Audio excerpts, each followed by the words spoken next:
On January 19, 2008, Detective Natalie Polk of Austell, Georgia, received a call about a case that would haunt her career. Austell 911, where's your emergency?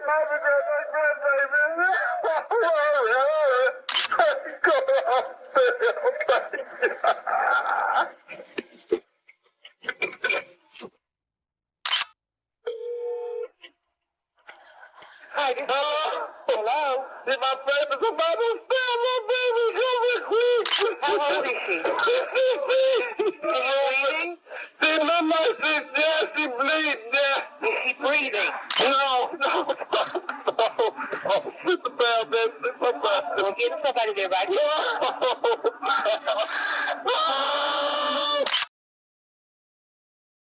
The only information Detective Natalie Polk received when she was called about the case was that a deceased woman was found lying on the ground, covered in blood, with signs of negligence surrounding the scene. District Attorney Jesse Evans was also assigned to the case, working alongside Detective Natalie Polk as they began to unravel the disturbing details surrounding the woman's death. As the major crimes prosecutor, District Attorney Jesse Evans' role was unique. He was the one who received phone calls whenever a significant homicide investigation arose within their jurisdiction, offering his expertise and guidance from the very beginning of each case. At the scene, detectives encountered a distraught couple who had discovered the body and called 911. Through their grief, they identified the victim as their 16-year-old granddaughter, Marlisa Wells. Her young age, coupled with the unsettling circumstances of the case, immediately raised red flags for the detectives, prompting an immediate and thorough investigation. The murder took place in broad daylight, within a suburban neighborhood that was known for its quiet and peaceful atmosphere.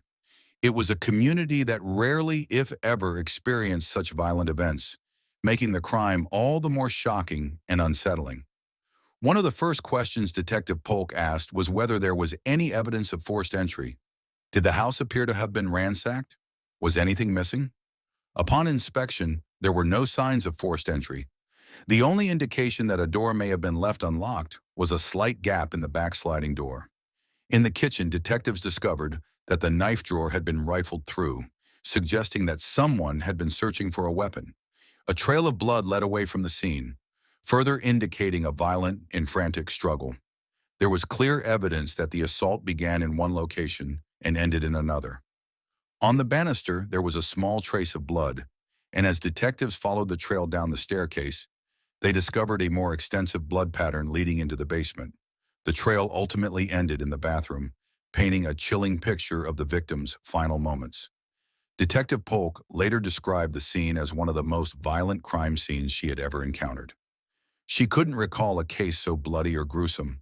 The victim, Marlisa Wells, had at least 60 identifiable stab wounds. But that wasn't all. She also suffered significant blunt force trauma to her head, including fractures to her skull, adding another layer of brutality to the crime. One detail in particular struck the police as unusually cruel. The victim had been stabbed repeatedly, but the most chilling aspect was that some of the wounds appeared to have been inflicted after she was already dead.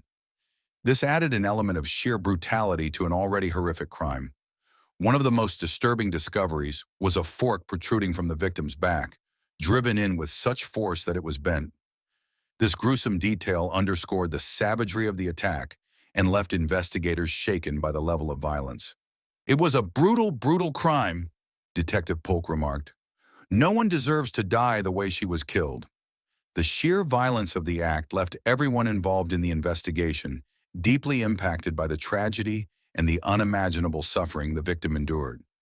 Near the body, detectives made a crucial discovery inside a small trash bin: more than one bloody knife. Investigators carefully bagged the apparent murder weapons, preparing them for further testing to determine if they were indeed used in the attack and to potentially uncover more details about the crime. Detective Polk quickly realized that this was a deeply personal crime, a crime of rage. The violence of the murder, combined with the time the offender spent at the crime scene, made it clear that the killer had a strong emotional connection to the victim. The focus of the investigation shifted towards someone who had a deep-seated anger toward Marlisa, likely stemming from something significant in her life. At the scene, Police learned that Marlisa was living with her grandparents at the time of her murder. This detail raised further questions, as it suggested that the motive for the crime might be linked to her home life or relationships within the family. Marlisa had been sent to live with her grandparents due to their stricter, more disciplined lifestyle. They were deeply religious and placed a strong emphasis on education. The grandparents had firm rules, including not allowing Marlisa to date and forbidding boys from calling her on the phone or visiting the house. These restrictions likely created tension in her life, which could have played a role in the events leading to her tragic death. According to Marlisa's grandparents, living with them was exactly what she needed. They believed that their strict rules and stable home environment would help guide her in the right direction, offering structure and discipline that they felt were essential for her future. By all accounts, Marlisa appeared to be a pretty good kid. She was a high school student who enjoyed singing and was well-liked by her peers. There were no reports of bullying or any significant issues at school. To everyone around her, she seemed like an average 16-year-old girl, living a relatively normal life. It was a very confusing case. Detective Polk and the team struggled to understand who could have committed such a violent act. They were at a loss, as everything about Marlisa's life seemed to point to her being an innocent, well-liked teenager. The lack of clear motives made the investigation all the more perplexing. But as with any homicide, investigators knew they had to look beyond outward appearances. They understood that even the most seemingly perfect lives could conceal hidden struggles or conflicts. It became crucial to dig deeper into Marlisa's relationships, her personal life, and any possible secrets she might have been keeping. I think we would all like to believe we know what's going on in our children and grandchildren's lives, Detective Polk reflected. But perhaps there was something in Marlisa's life that the family just didn't realize. We need to be realistic enough to understand that, especially in this modern, technological age, teenagers could be involved in things that we may not know about. This realization shifted the investigation's focus toward uncovering any hidden aspects of Marlisa's life that could have led to the tragedy. Detectives turned to Marlisa's tight-knit community, hoping they could help fill in the blanks. By speaking with neighbors, friends, and acquaintances, they sought to uncover any details about her personal life or interactions that might provide insight into the events leading up to her death. The goal was to piece together any missing information that could point them toward a potential suspect or motive. There was a growing sense of concern within the community. Many people began asking questions, wondering if they needed to be alarmed. During the neighborhood canvass, detectives sought to find anything that might stand out, even if it seemed insignificant to the residents. They asked if anyone had seen unusual vehicles or anything that seemed out of place. Most neighbors, however, reported that it was usually quiet in the area, and everything appeared normal at their homes on the day of the murder. But one conversation hinted that Marlisa had been keeping a secret. A neighbor recalled seeing Marlisa at different times letting a boy into the house, despite her grandparents' strict rule against her having a boyfriend. This raised suspicions that there was more going on in her life than her grandparents were aware of. Detectives quickly realized they needed to uncover what Marlisa was involved in, as it was clear that something more secretive was at play here. It seemed that, just before her death, Marlisa Wells was harboring a secret. The discovery of her interactions with a boy, despite her grandparents' strict rules, suggested that she had been hiding something significant from those closest to her. This hidden aspect of her life would become a crucial piece of the puzzle in understanding the events that led to her tragic murder. When detectives learned that Marlisa had been sneaking boys into the house, they immediately began to focus on finding out who her boyfriend was and who she had been involved with. One neighbor provided a potential lead, recalling seeing a green car in the neighborhood around the time of the murder. The neighbor also described a black male associated with the vehicle, adding another layer to the investigation and giving detectives a possible lead to pursue.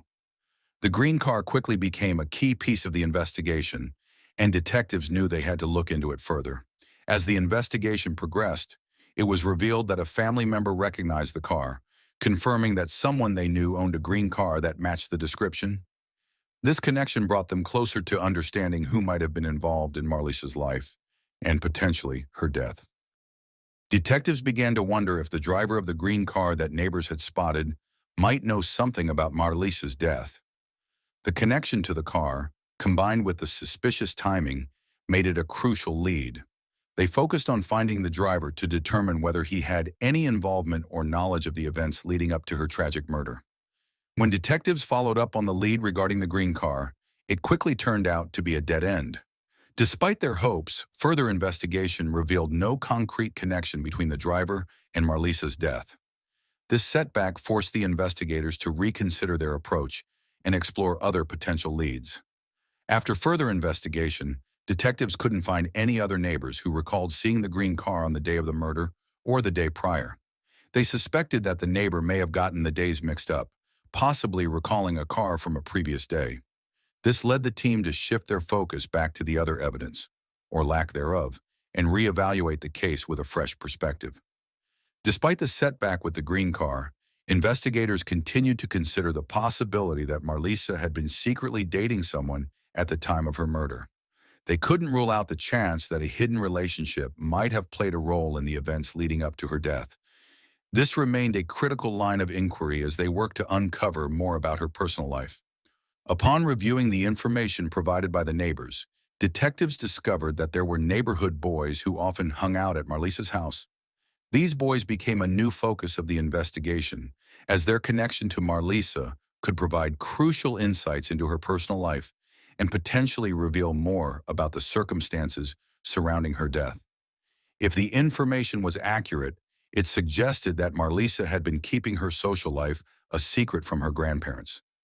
This revelation painted a picture of a teenager who, despite her grandparents' strict rules, had been secretly engaging with boys and potentially forming relationships that they were unaware of, which could have played a significant role in the events leading to her death. Marlisa's grandfather held old-fashioned beliefs, valuing traditional courtship, engagement, and eventually marriage before any romantic involvement. He had never heard of Marlisa having company, particularly boys, at his home.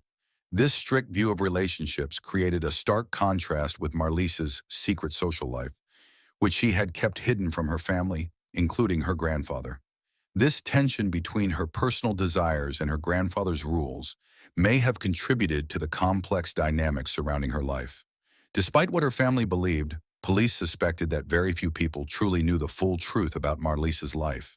Her secret social interactions, particularly with boys, hinted at a side of her that was hidden from her family.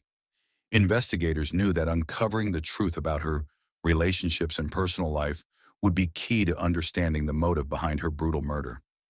Detectives realized that in order to truly understand what was happening in Marlisa's personal life, they needed to speak with the people she had been sharing her most secret information with. These individuals, likely close friends or acquaintances, could hold the key to uncovering the hidden aspects of her life and providing insight into what led to her tragic death. Sarai Beeg and Marlisa had been friends since sophomore year, and Sarai could offer important insights into Marlisa's life. Sarai recalled that she and Marlisa had a little routine every morning. They would grab breakfast, chat casually, and then head to class once the bell rang. Investigators hoped that Sarai could shed light on the truth about Marlisa's private life, as she may have known things that others didn't, potentially providing crucial information about the events leading up to her death. I know this is scary, but I just need to ask you a few questions about Marlisa, okay? The investigator asked gently. Did she have any friends or relationships that her family didn't know about? Sarai hesitated for a moment before responding. Marlisa did talk about one guy, she said quietly. His name was Matthew. This revelation sparked a new lead in the investigation, suggesting that Marlisa might have been keeping more secrets than her family realized. Sarai described Marlisa's relationship with Matthew as somewhat confusing. She would speak highly of him, Sarai explained, but nobody I knew him. He was definitely a mystery man. This raised further questions for investigators, as Matthew seemed to be someone who played a significant role in Marlisa's life, yet remained largely unknown to those around her. Sarai explained that Marlisa's grandparents had spoken to her many times about their disapproval of her being in a relationship. Given their strict stance, it made sense that Marlisa would hide her relationship with Matthew from them, as she likely feared their reaction and wanted to avoid conflict. Police looked into the name Matthew Wilkins and discovered that he was the star basketball player at his school. Matthew was well respected by his friends and peers, with a strong reputation and a good family that cared about him. He lived in a nice house in the suburbs and attended a Christian school, seemingly having everything going for him. This made investigators wonder how someone with such a perfect life could be connected to Marlisa's tragic death. Matthew had already left for college, but Marlisa was determined to continue their relationship.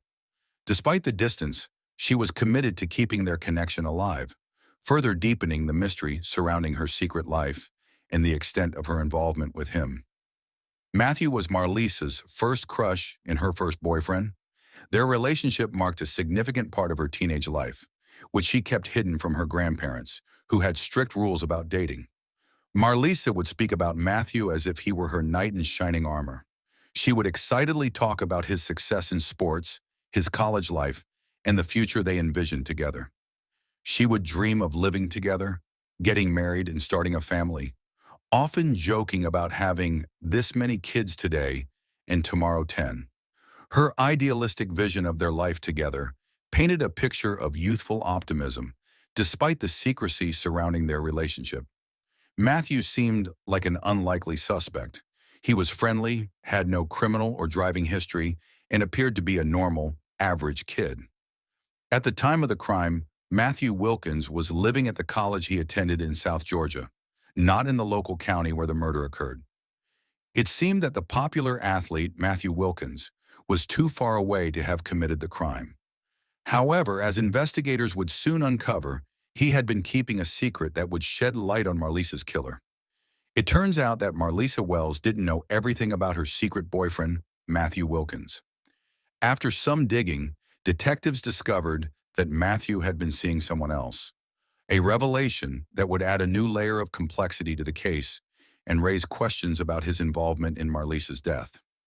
Matthew Wilkins was seeing another girl, who was known as his public girlfriend, while Marlisa was the secret relationship on the side. This revelation provided detectives with a possible motive, suggesting that jealousy or betrayal could have played a role in Marlisa's death. Detectives considered the possibility that Matthew's girlfriend, eventually questioning the secrecy of his relationship with Marlisa, could have become jealous. This jealousy might have driven her to act out in a way that led to something as horrific as Marlisa's death. Police were eager to speak to Matthew's other girlfriend, Simone, hoping she could provide crucial insights into the dynamics of their relationship and potentially shed light on any jealousy or motives that could have led to Marlisa's death. When investigators first interviewed Matthew's girlfriend, Simone, one of the tricky parts was easing her fears and ensuring she understood that it was appropriate to speak with them. They needed to build trust and make her feel comfortable enough to share the information that could be crucial to the investigation. "So tell me something, Simone," the investigator asked. "Who was Marlisa Wells to you?" Simone hesitated before responding. "Some girl Matthew was dating behind my back, and I found out." In fact, Simone shared that she had seen a text message at one point and confronted Matthew about it. This moment of confrontation revealed the tension in their relationship and hinted at the underlying issues that could have contributed to the tragedy. The investigator asked, "So what did you do about it?" Simone replied firmly, "I dumped him." "What do you think?" Her reaction suggested the depth of her anger and betrayal, adding complexity to the investigation. However, instead of seeking revenge on Marlisa, Simone claimed that she simply ended the relationship with Matthew. This response raised questions about her potential involvement, as it suggested that despite the betrayal, she chose not to act out in a violent way. Simone firmly stated, "I don't need that kind of drama in my life." "Sure about that? You think I did this?" "I was upset, but I didn't go after the girl. I was at work, you can ask anyone." Her defense suggested she was adamant about her innocence, providing an alibi that investigators would need to verify. "We don't ever take a person's word at face value," and the investigator noted. "We want to look for corroboration." After further investigation, they were able to confirm definitively that Simone was nowhere near the crime scene at the time of the murder, ruling her out as a suspect. Since neither Simone nor Matthew could be placed at the scene of the crime, detectives turned to Marlisa's cell phone for clues. They hoped it could provide vital information, such as calls, messages, or locations, that could help piece together what happened in the hours leading up to her death. Cell phone evidence is often the most critical in homicide investigations, the investigator explained. It can tell us who the last person she was talking to was, help us identify possible suspects, and provide a time frame for her death. However, when police checked Marlisa's belongings for her phone, it was nowhere to be found, adding another layer of complexity to the investigation. We don't have any reason to believe that she lost it or misplaced it, the investigator noted. This indicated to us in pretty clear terms that we needed to focus on Marlisa's phone. The perpetrator thought it was important enough to take it from the crime scene, and it was likely to have some pretty damning evidence on it. Police turned to Marlisa's phone records and discovered that one name appeared with alarming frequency: Matthew Wilkins. She had an extensive amount of contact with him up until the time investigators suspect she was murdered, raising further suspicion about his involvement. You knew they had something important they wanted to discuss, or maybe there was a lot going on that they wanted to talk about, the investigator noted. At that point, we knew this was a crucial piece of information, and we needed to find out where Matthew was. The frequency of their communication suggested there was more to their relationship than anyone had previously realized. When investigators found Matthew at his childhood home instead of his dorm, his parents refused to let him speak without a lawyer, so they obtained a warrant to search his home for evidence. The search warrant covered the entire house, with detectives looking in every room, closet, and hidden space for any evidence. Bloody clothes, Marlisa's cell phone, or anything that could link Matthew to her murder. However, right away, they didn't find anything incriminating. Nothing stood out as suspicious, and there was no direct evidence connecting Matthew to the crime. It left detectives wondering if they had been focused on the wrong suspect. Little did they know, Marlisa had another secret about to be revealed. Investigators struggled to find any direct evidence linking Matthew Wilkins to the murder of Marlisa Wells. That is, until they made a strange discovery at his childhood home. Something unexpected that might finally provide the missing piece in the investigation. An officer found a pile of clothes behind the furnace, with a pair of sneakers wrapped inside. However, none of the clothes showed signs of Marlisa's bloody murder, raising suspicions about their connection to the crime. If Matthew Wilkins had killed Marlisa, surely his clothes would have been covered in evidence. Still, detectives sent the items to the lab for testing. At that point, they had no substantial evidence linking him to the crime. The hardest part of my job is the uncertainty, one investigator reflected. Are we going to be able to identify the offender? What evidence are we going to obtain? Am I going to be able to help this victim's family? But the questions didn't linger for long, as an unexpected secret was about to be revealed. Marlisa's teenage brother, Eric, came forward with something to confess. Eric approached the investigator and said, "I need to talk to you about some things I know." The investigator knew this was the moment to get crucial information, as Eric seemed like he truly had something important to share. "I know what's been going on in Marlisa's life," Eric continued, sparking the investigator's curiosity and hope that this could lead to answers. Marlisa's younger brother, Eric, disclosed that he had seen and heard at least a couple of threats made toward Marlisa. This revelation added a new layer to the investigation, suggesting that there may have been more behind her death than anyone initially realized. Eric revealed that Matthew Wilkins had made threats against Marlisa, both through a phone call and on social media. Investigators, now seeing a different picture, turned to Marlisa's friend Sarai for more information. Marlisa was scared she was going to lose Matthew and had expressed to Sarai that she would do anything to keep him. However, Sarai later revealed that Marlisa's desperation stemmed from a deeper secret. Marlisa was pregnant. This was the hidden burden she had been carrying in the weeks and months leading up to her murder. She was struggling with how to handle the situation, especially since her family was very religious and would likely view her actions in a negative light. At only 16 years old, not married and still in high school, Marlisa feared the extreme consequences. She cried about the possibility of disappointing her grandparents, feeling as though she was letting them down. Marlisa was increasingly conflicted about whether to keep the pregnancy, torn between her fears and her circumstances. However, in the weeks leading up to her murder, she seemed to have made peace with her decision, though the pressure she felt from her family and the situation likely weighed heavily on her. Marlisa wanted the pregnancy. She loved children and often talked about having kids. At the beginning, she believed that having a child might bring her family closer, especially with Matthew. She envisioned it as something that could unite them, even though the situation was complicated. But the real question was whether Matthew would feel the same. Marlisa planned to find out, though she was extremely nervous. Despite her fear, she was determined to be firm in her decision, knowing it would shape the course of her life. Marlisa had made up her mind. She was going to tell Matthew that she wasn't going to get an abortion and that she planned to keep the baby. If he decided to leave, she made it clear that would be his choice. Police later discovered that on the day of her murder, Marlisa had planned to confront Matthew and share this life-altering decision with him. I absolutely thought that her being pregnant had something to do with the crime, the investigator said.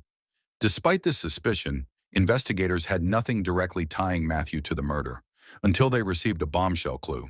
Matthew's sneakers, which initially appeared clean, were tested. Lab results revealed that spots found on the sneakers were a match for Marlisa's blood, providing a crucial connection between Matthew and the crime. The blood on Matthew's sneakers was the most damning piece of evidence, making a compelling case against him. In January 2008, police gathered enough evidence to arrest Matthew Wilkins for the murder of Marlisa Wells. Matthew thought it was the end of his life. No more basketball, no more college, no more independence. With Marlisa being pregnant, he felt like it was his only way out. Despite this, he didn't want to disappoint his parents. He would do anything to make them proud. While no one would expect a person to commit such a brutal act, Matthew's actions proved that even the most unlikely individuals are capable of doing something horrific. At trial, District Attorney Jesse Evans presented a piece of evidence that underscored the savage nature of the crime. It was revealed that Matthew Wilkins had actually had sexual intercourse with Marlisa before he murdered her. This shift in behavior was one of the most telling aspects of Matthew's mindset.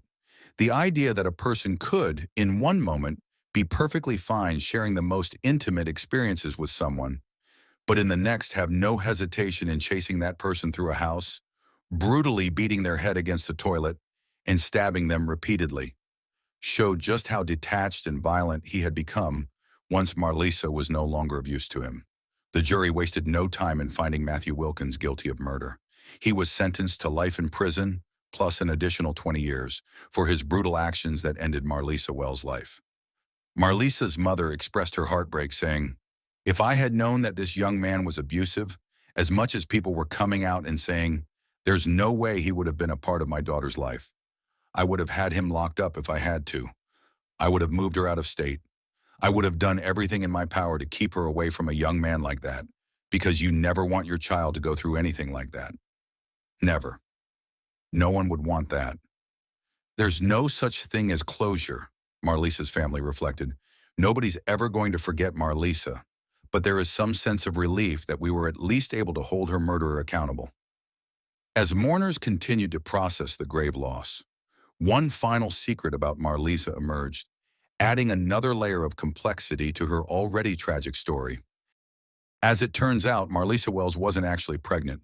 This revelation made the story even more tragic. It's hard not to view this as yet another senseless detail, her belief in an unplanned pregnancy, which was never true, likely acting as the catalyst for what ultimately happened to her. The fact that it was only in her mind makes the whole situation even more heartbreaking and senseless. Marlisa's mother spoke with profound strength, saying, "If I was angry, I wouldn't be here to do this interview. God has given me a peace that passes all understanding, and it hasn't done anything but made me strong.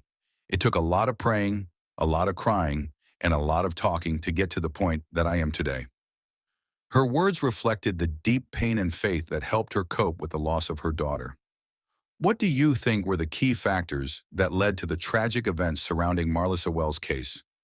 How do you think Marlisa's family has managed to cope with the loss of their daughter, given the circumstances? If you found this story compelling, don't forget to like, comment, and subscribe for more true crime content. Share your thoughts in the comments below, and stay tuned for more gripping cases we'll dive into soon. 911 emergency. We have an emergency with my coworker's husband. We found him hidden in his garage. He's on the ground in front of his vehicle. Something is very wrong. Do you know if he's conscious and breathing? Oh my God, he's dead. Albuquerque police officers arrived at the scene within seconds, ready to secure the area and assess the situation. Where is he? Where is he? Okay. As soon as we entered the house, I glanced to my right and saw a Christmas tree with a bike underneath it. The realization hit hard. This was meant for someone's child, a child who might never get to ride it. As soon as we turned to our left, we saw the lifeless feet of someone lying on the floor.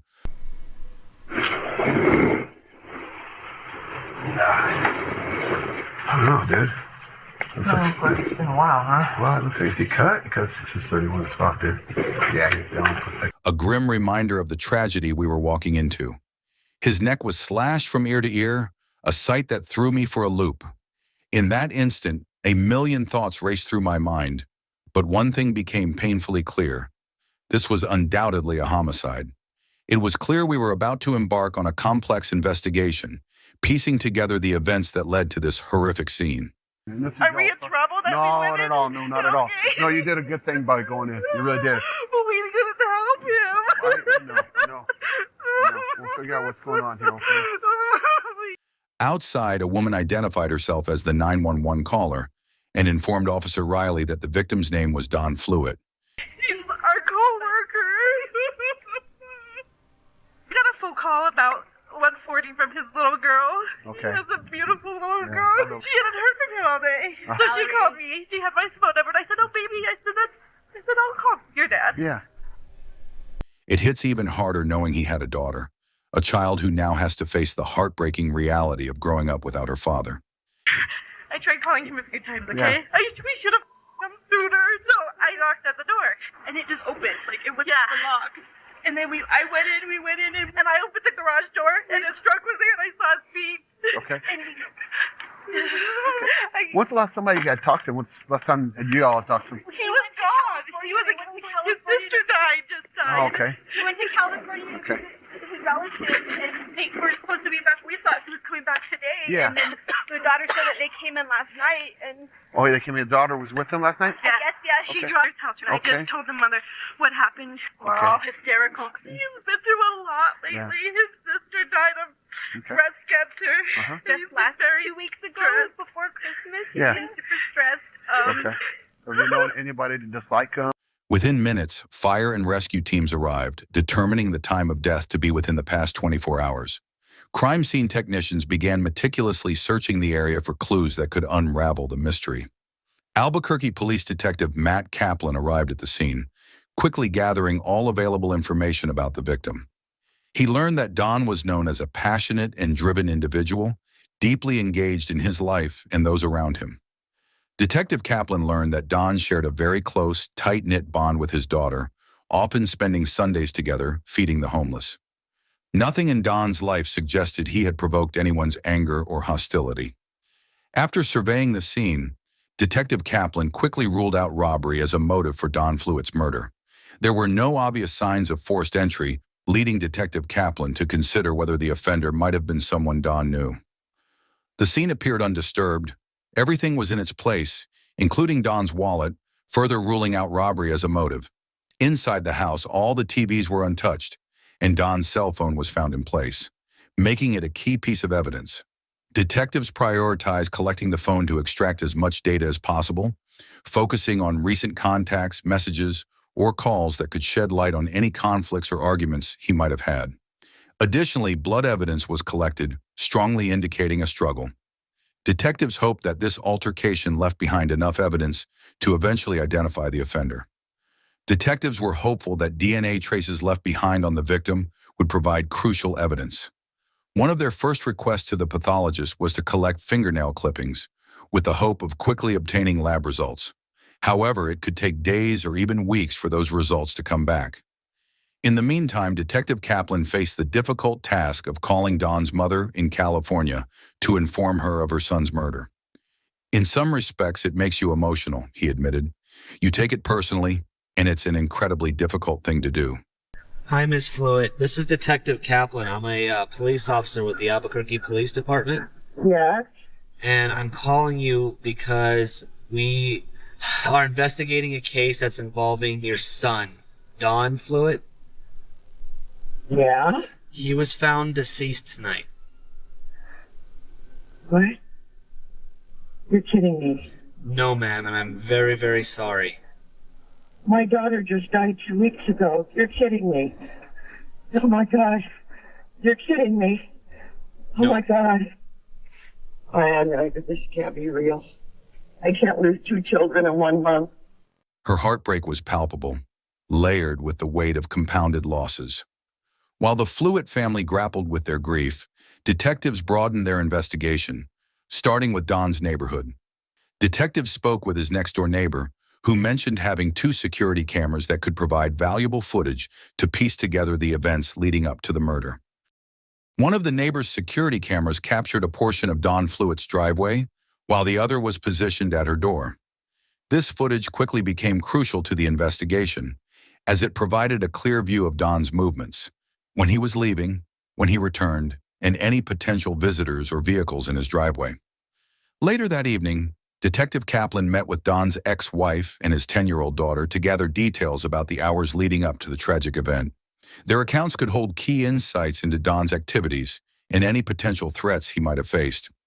In the hours leading up to the murder, detectives learned that Don's ex-wife and daughter had already been informed about what had happened.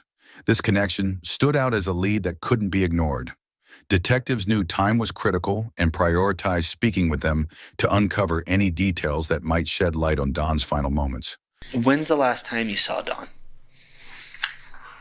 I picked up last night. It was probably at 7:45. That was yesterday, December 28th? Yes. Don and his ex-wife typically exchange custody at 7 p.m., a routine detail critical to the timeline of the investigation. The custody exchange was delayed to 8 p.m., helping detectives establish a clearer time frame for the investigation. Don's ex-wife had no explanation for who might have done this to him. However, both she and his daughter revealed an ongoing custody dispute that had been a source of tension for some time. Has he ever mentioned anybody he's had any problems with? Is there anything you can think of at all why someone would want to hurt him? I really can't think of anything specifically at all. Adding to the complexity was the involvement of the ex-wife's new husband, Terry, in the situation. There had been early tension between Don and Terry, which immediately signaled to detectives that this would be a complex investigation. After concluding the interview with Don's ex-wife and daughter, it became clear to me that further investigation would be necessary to untangle the complexities of this case. With the ongoing custody dispute and past tension between Don and Terry, he became a key figure in the investigation. Kind of the reason I wanted to talk to you in private is we want to talk to, like I said, the people surrounding Don. And unfortunately, it puts you kind of in a weird position. To not beat around the bush, you're the other guy. Yes, I am the other guy. We want to talk to you about that. And the first thing I'm going to ask you, and I'm sure you understand, is kind of lay out what you were doing the past couple days. Sure. Let's start with Wednesday. Can you give me what you were doing? Went to eat, so I went to had myself a hamburger and headed into work. And then, how long were you in work for?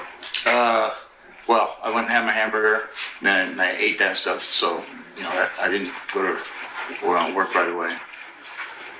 I took a nap in the parking lot.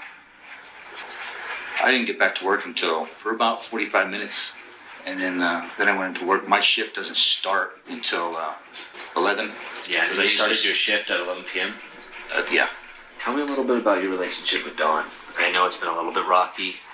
In the beginning, I would say it was rocky. I never even talked to him anymore. And I would even try to stay away from that because when we went to court the first time, it was the court thing. Okay, so we had to do back and forth to court. And I just tried to stay out of that. You ever been to his house? I've been to his house once. You've never been inside? No, I've never seen inside the house. Initially, Terry appeared calm and cooperative. He was forthcoming about his activities, willingly provided DNA samples, and shared his work and cell phone records. At that point, there was no reason to doubt his account. While waiting for the neighbor's surveillance footage and data from Don's cell phone, Detectives continued gathering information from other sources to piece together the events surrounding the case. Detectives also spoke with Terry's boss to establish his alibi, requesting surveillance footage showing Terry clocking in and preparing for his shift. This type of evidence is crucial in confirming or refuting someone's alibi. If confirmed, the individual can be ruled out. If refuted, it becomes a significant lead in the investigation. While police examine the evidence, they remain focused on uncovering the truth. As detectives reviewed the surveillance footage for clues, Dawn's friends and family came together to say their final goodbyes and mourn the loss of a man who meant so much to them. Dawn's mother requested an open casket, giving his loved ones a chance to see him one last time. The sight was devastating. They could clearly see the brutal nature of the attack. It was a heartbreaking moment, bringing the painful reality of what he endured into sharper focus.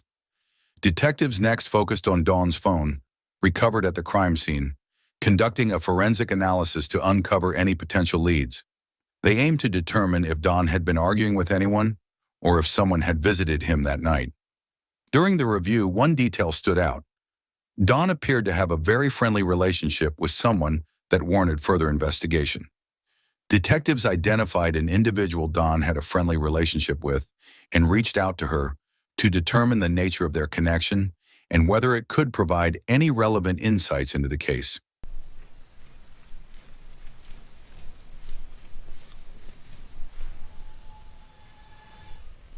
And the reason you came up is obviously I have Dawn's phone, and there are several text messages and phone calls between you and Dawn. Right. And just talking with family and some people surrounding Dawn, it seems that you and Dawn may have been in a relationship, whether it's friendship or romantic. Yeah. No. I don't know, and that's what we're trying to figure out. No, not romantic, but we were really good friends. Okay. So how long have you known Dawn? Almost 3 years. And did he ever, during the course of the 3 years, did he ever talk about anything that may have led to what happened? Anybody he had problems with? There's so many people that I'm just like, that person that, I mean, and it's just, I'm so scared right now because it's right here. There seemed to be some reluctance on her part to speak with us, which can be challenging as an investigator. When speaking to someone for the first time, it's difficult to determine whether the hesitation stems from fear, guilt, or something else entirely. The more information we have, the more it gives us to kind of start eliminating people, if that makes sense. I kind of thought like the landlord. So I'm scared like, oh my gosh, it could have been him. I think that because I guess also he would have access. He has the key. During our conversation with this individual, we were informed of a potential conflict between Don Fluitt and Benny, his landlord. This tension in their tenant-landlord relationship added another layer to the investigation, prompting detectives to look into Benny's involvement further. He just seems a little strange. I don't know, just the way since then, he's just seemed different, and he didn't go to the funeral. Police made a note to follow up on the landlord, but what the woman revealed next was startling. She pointed to Don's own brother, Dennis. This unexpected turn added a shocking new dimension to the investigation. She found it odd that Dennis had suddenly appeared out of nowhere and had become heavily involved in Don's affairs. His unexpected presence raised suspicions and added another layer of complexity to the case. Since Don's death, Dennis had taken an active role in handling the townhome and other property Don left behind. This development led detectives to consider the possibility that a family feud might be at the heart of this crime, adding a new layer of intrigue to the investigation. Nearly a month after Don Fluitt was found murdered in his Albuquerque, New Mexico, home, detectives began focusing on those closest to him. As they continued gathering information, Don's brother Dennis emerged as a person of interest, drawing the investigators' attention. As more information surfaced about Dennis and his sudden reemergence into Don's life after his death, it raised red flags for investigators. This previously non-existent relationship prompted detectives to consider Dennis as a potential person of interest in the case. Detective Kaplan proceeded to question Dennis about his relationship with his brother, seeking clarity on the nature of their connection and any possible motives. So there's a couple things that I needed to talk to you about. One, I need some questions about some family history. Okay. And two, we're going to end up probably testing some additional items, either in the house, on the house, or around the house. Okay. I could have done that for you a month ago. When detectives spoke with Dennis, his frustration was apparent from the start. He expressed strong belief that the investigation had stalled and felt their focus on him was a waste of time, adding tension to the conversation. Here we are. Unfortunately, I got to work around schedules. No, and I get that, but you also have to understand how frustrating this is for our family. Like with me, I've had to stay in that house for a month. I had to clean up my brother's own blood, you know, and if anybody's ever done that before, it's not easy. It's not like spilling some oil in the garage and having to try and get it up. Dennis was called in as a potential suspect, largely because he and Don hadn't spoken in years. However, their mother was quick to defend him. I don't care if they hadn't spoken in 20 years. If one of them needed the other, they would be there, she said, visibly upset. I was furious. How dare they think my other son would hurt his brother? I know they have to look at family, but do they want to interview me too? Am I a suspect now? Maybe I put a hit out on my son. Her anger and disbelief highlighted the emotional toll the investigation was taking on the family. Without revealing too much, detectives explained to Dennis that a thorough investigation requires eliminating everyone involved to ensure no stone is left unturned. You gotta understand, these kinds of cases are very rare. So I'm telling you right now, when you guys see downtime and you guys haven't heard from me, it's not because the case is stagnant. It's not because there's no needs. It's because there is a massive amount of information that has to be combed through. So, that being said, this gentleman here brought him along so I can get the stuff I need from you. That's fine. If you feel this is a waste of time, I understand, they assured him, but it's just as important to prove who didn't do it as it is to identify who did. While collecting Dennis's DNA, he mentioned another potential person of interest. Don's landlord, Benny Ruiz, a name that had already surfaced in the investigation. You know, Don was a little angrier than you think when it came to that giant hole in his ceiling. Don was under the impression that this thing was supposed to be fixed by the time he got back. And when he got to the house, I'm sure he was like, man, how do we know that Benny didn't go over there? And he's like, dude, you're going to fix my wall. Don't worry. I mean, it could have escalated quickly, and then it went bad. This suggestion added weight to the need to further scrutinize Benny's relationship with Don. Several factors led detectives to prioritize questioning Benny and collecting his physical evidence.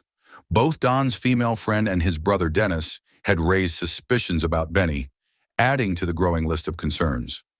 Almost a month after Don's murder, Benny arrived at the police station for questioning. But like I said, we're now in the process of trying to eliminate people that were there, either in the past or during when this all happened.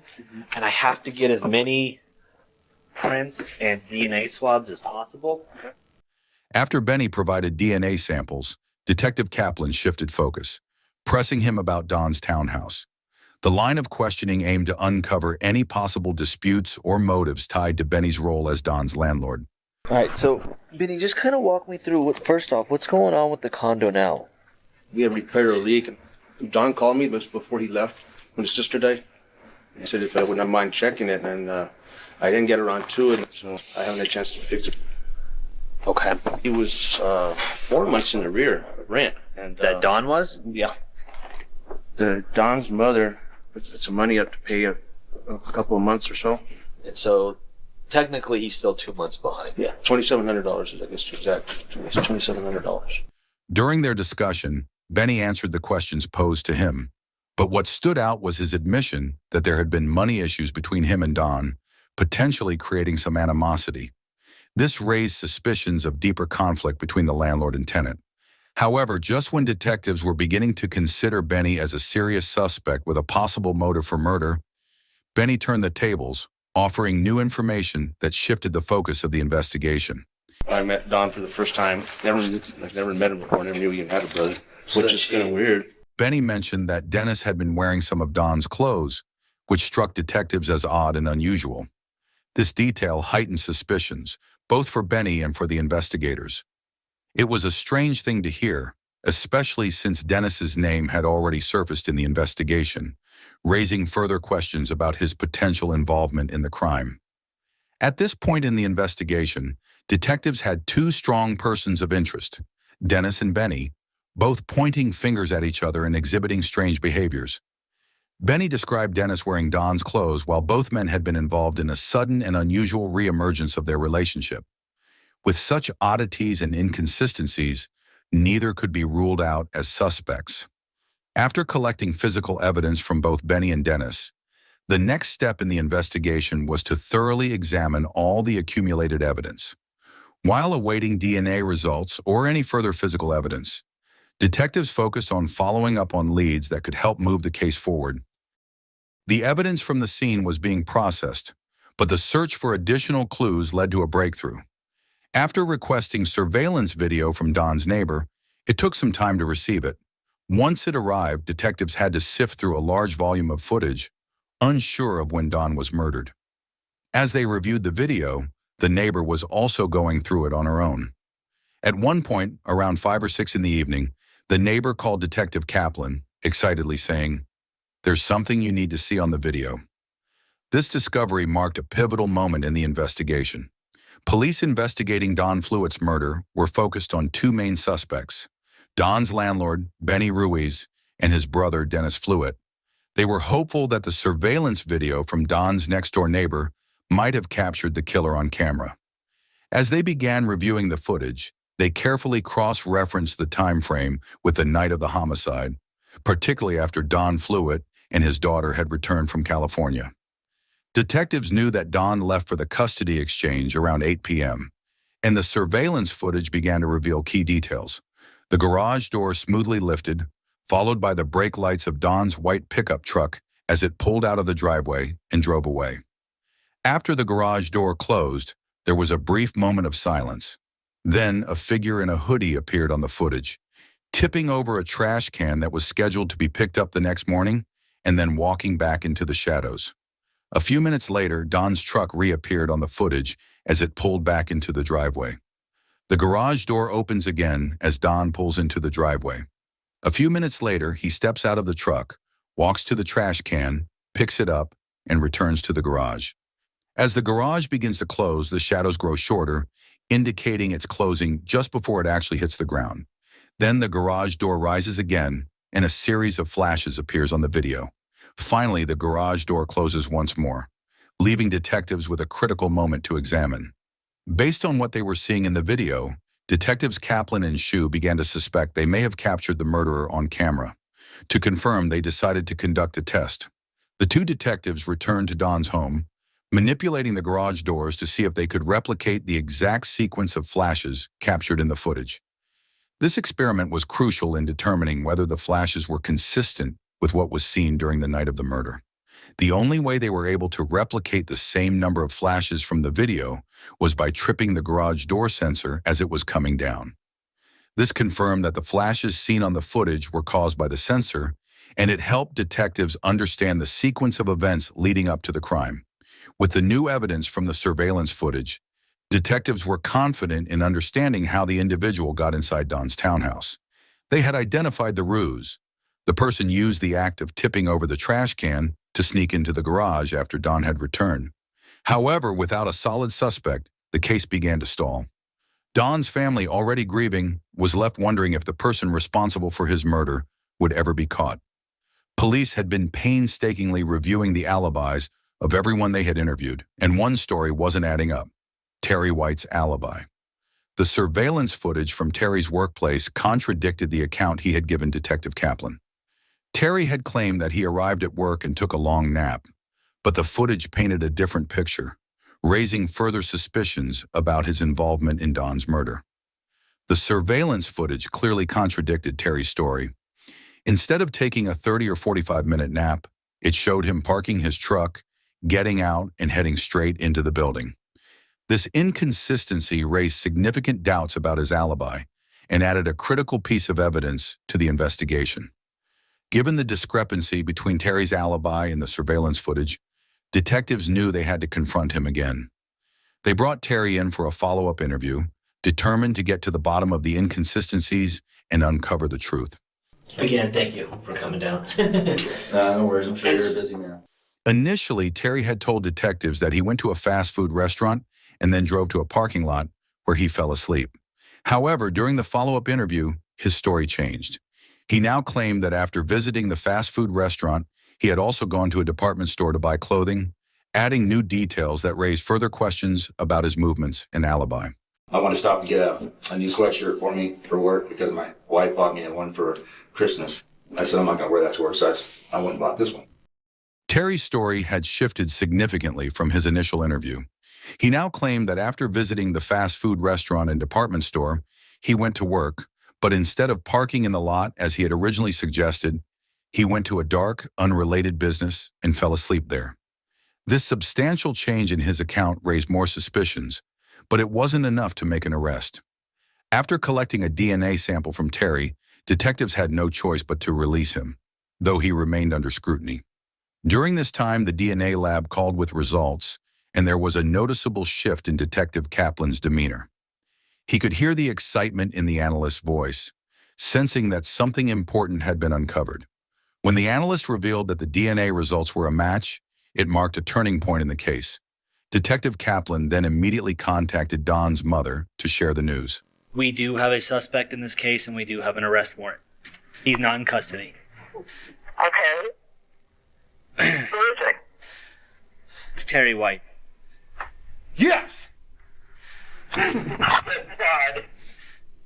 Dennis, I put you through hell. And I'm going to tell you the warrant is based on forensic evidence on scene. We do have an active arrest warrant for him. After 3 months of intense investigative work, Detective Kaplan finally had the breakthrough he needed. The DNA results confirmed the identity of Don Fluitt's killer, bringing the case closer to closure and ending months of uncertainty for Don's family. Now that Detective Kaplan had the DNA results, he could begin piecing together what really happened that night. The surveillance video played a crucial role in outlining the timeline, showing how Terry had snuck into the garage and used the trash can as part of his ruse. It almost seemed like an ambush, with Terry waiting for Don. When Detective Kaplan compared this new information with the alibi Terry had provided, it became clear that Terry's story was inconsistent, further strengthening the case against him. Terry had initially claimed he went to a fast food place, but in the second interview, he added details about going to a department store to buy clothing. This new information, combined with the surveillance footage and DNA evidence, began to fill in the gaps in the investigation. The inconsistencies in his alibi were now clear, painting a fuller picture of what had transpired the night of Don's murder. Albuquerque police moved to arrest Terry, but by the time they acted, he had disappeared. As investigators, the next best step was to flag the arrest warrant as a national warrant, allowing it to be tracked anywhere in the United States. Just 1 day later, there was a hit on the warrant, bringing them one step closer to capturing Terry. Navajo County Sheriff's deputies located Terry's truck and successfully arrested him, bringing him back into custody to face charges for Don Fluitt's murder. Detective Kaplan was notified of Terry's arrest, and he, along with Detective Shu, headed to Navajo County, Arizona. However, Terry refused to speak with them. Despite his silence, Terry began speaking to someone else, an inmate at the county jail. This inmate claimed to have rock-solid information about what happened the night Don Fluitt was murdered, providing a new lead for the investigation. Detectives made contact with Terry's cellmate, who revealed that Terry had confessed to the murder of Don Fluitt. This admission provided the breakthrough they needed, solidifying their case against Terry. So he told you he killed someone? Yeah, he told me straight. He told me blow by blow. Tell me how he did it. Terry White snuck in his house, snuck in the garage, but he tripped the garage door and it went up and down a few times. But he ended up getting underneath the guy's Terry told his cellmate that he knew Don was a smoker, but didn't smoke inside the house because his daughter didn't like it. He implied that Don had come back into the garage, likely to smoke a cigarette, when the ambush took place. And I was waiting right there by the door. And he said, he got his tire thumped. He's a truck driver, so he got his tire thumped. As soon as he came out, he said, I hit him as hard as I could. He said, I got it. He said, I got that one good shot. And he went out. He said, but to make sure, he said, I went inside the house and I got a steak knife, some type of knife. And he said something about slitting the side of his throat. This revelation painted a chilling picture of how the murder unfolded, confirming the suspicion that Terry had been waiting for Don in the garage. After a 3-day trial, Terry White was found guilty of murdering Don Fluitt, On August 16, 2018, he was sentenced to life in prison, with an additional 12 years added to his sentence for his crimes. The conviction brought some measure of justice to Don's family and closed the chapter on a long and painful investigation. Don's family can only speculate about why Terry murdered him, as the true motive remains unclear.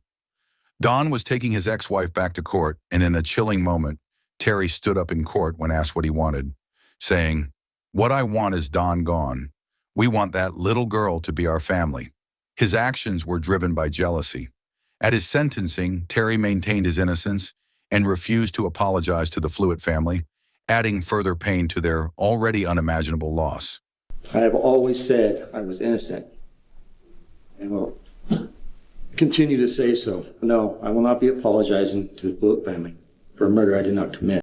Don's mother said, "I just sort of smiled and thought, I don't want your apology. I was truly happy he said that because there's nothing he can give me. He's already taken away part of my life. How do I feel now? I miss him every day of my life, every hour, every minute. I miss my phone calls from him. I miss his funny, silly, crazy little jokes. He was so funny. The hardest word is was, and I always catch myself saying is, but it isn't. It's was. It's a really difficult word. I miss it." After the trial, Terry's wife moved away from Albuquerque with Don's daughter. Since then, Don's family has had little contact with them, further complicating their grief and sense of loss. How do you think Don's family has coped with the loss, given the circumstances surrounding his murder? Do you believe that Terry's refusal to apologize showed any remorse for his actions?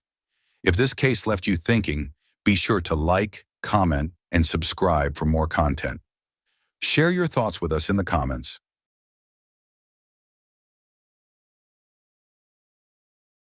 On June 19, 2019, a 911 dispatcher received a call from a church employee reporting a tip about a body discovered in a remote location. I work at the Rising Church in Old Town, Arvada. I have a person who's reporting a crime that was reported to him firsthand, and there's a vehicle that potentially has a body in it.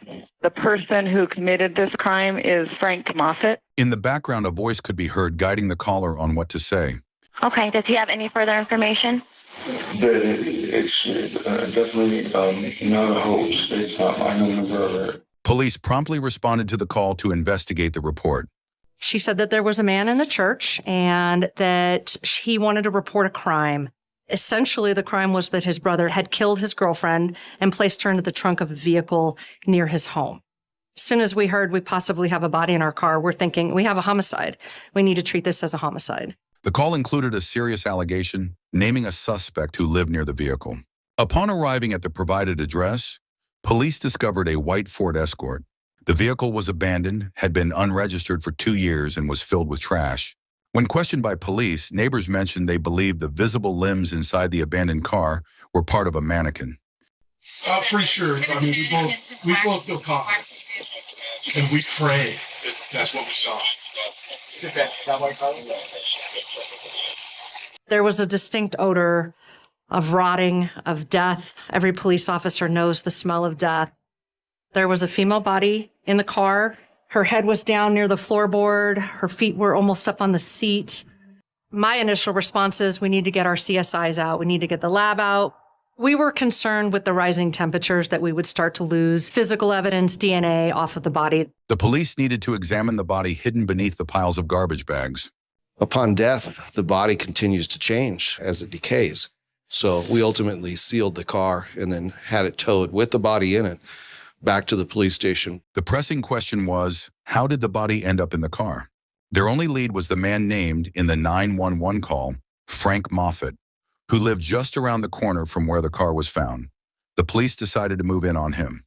Arvada PD! Make yourself known. Exit the residence with your hands up! Arvada PD!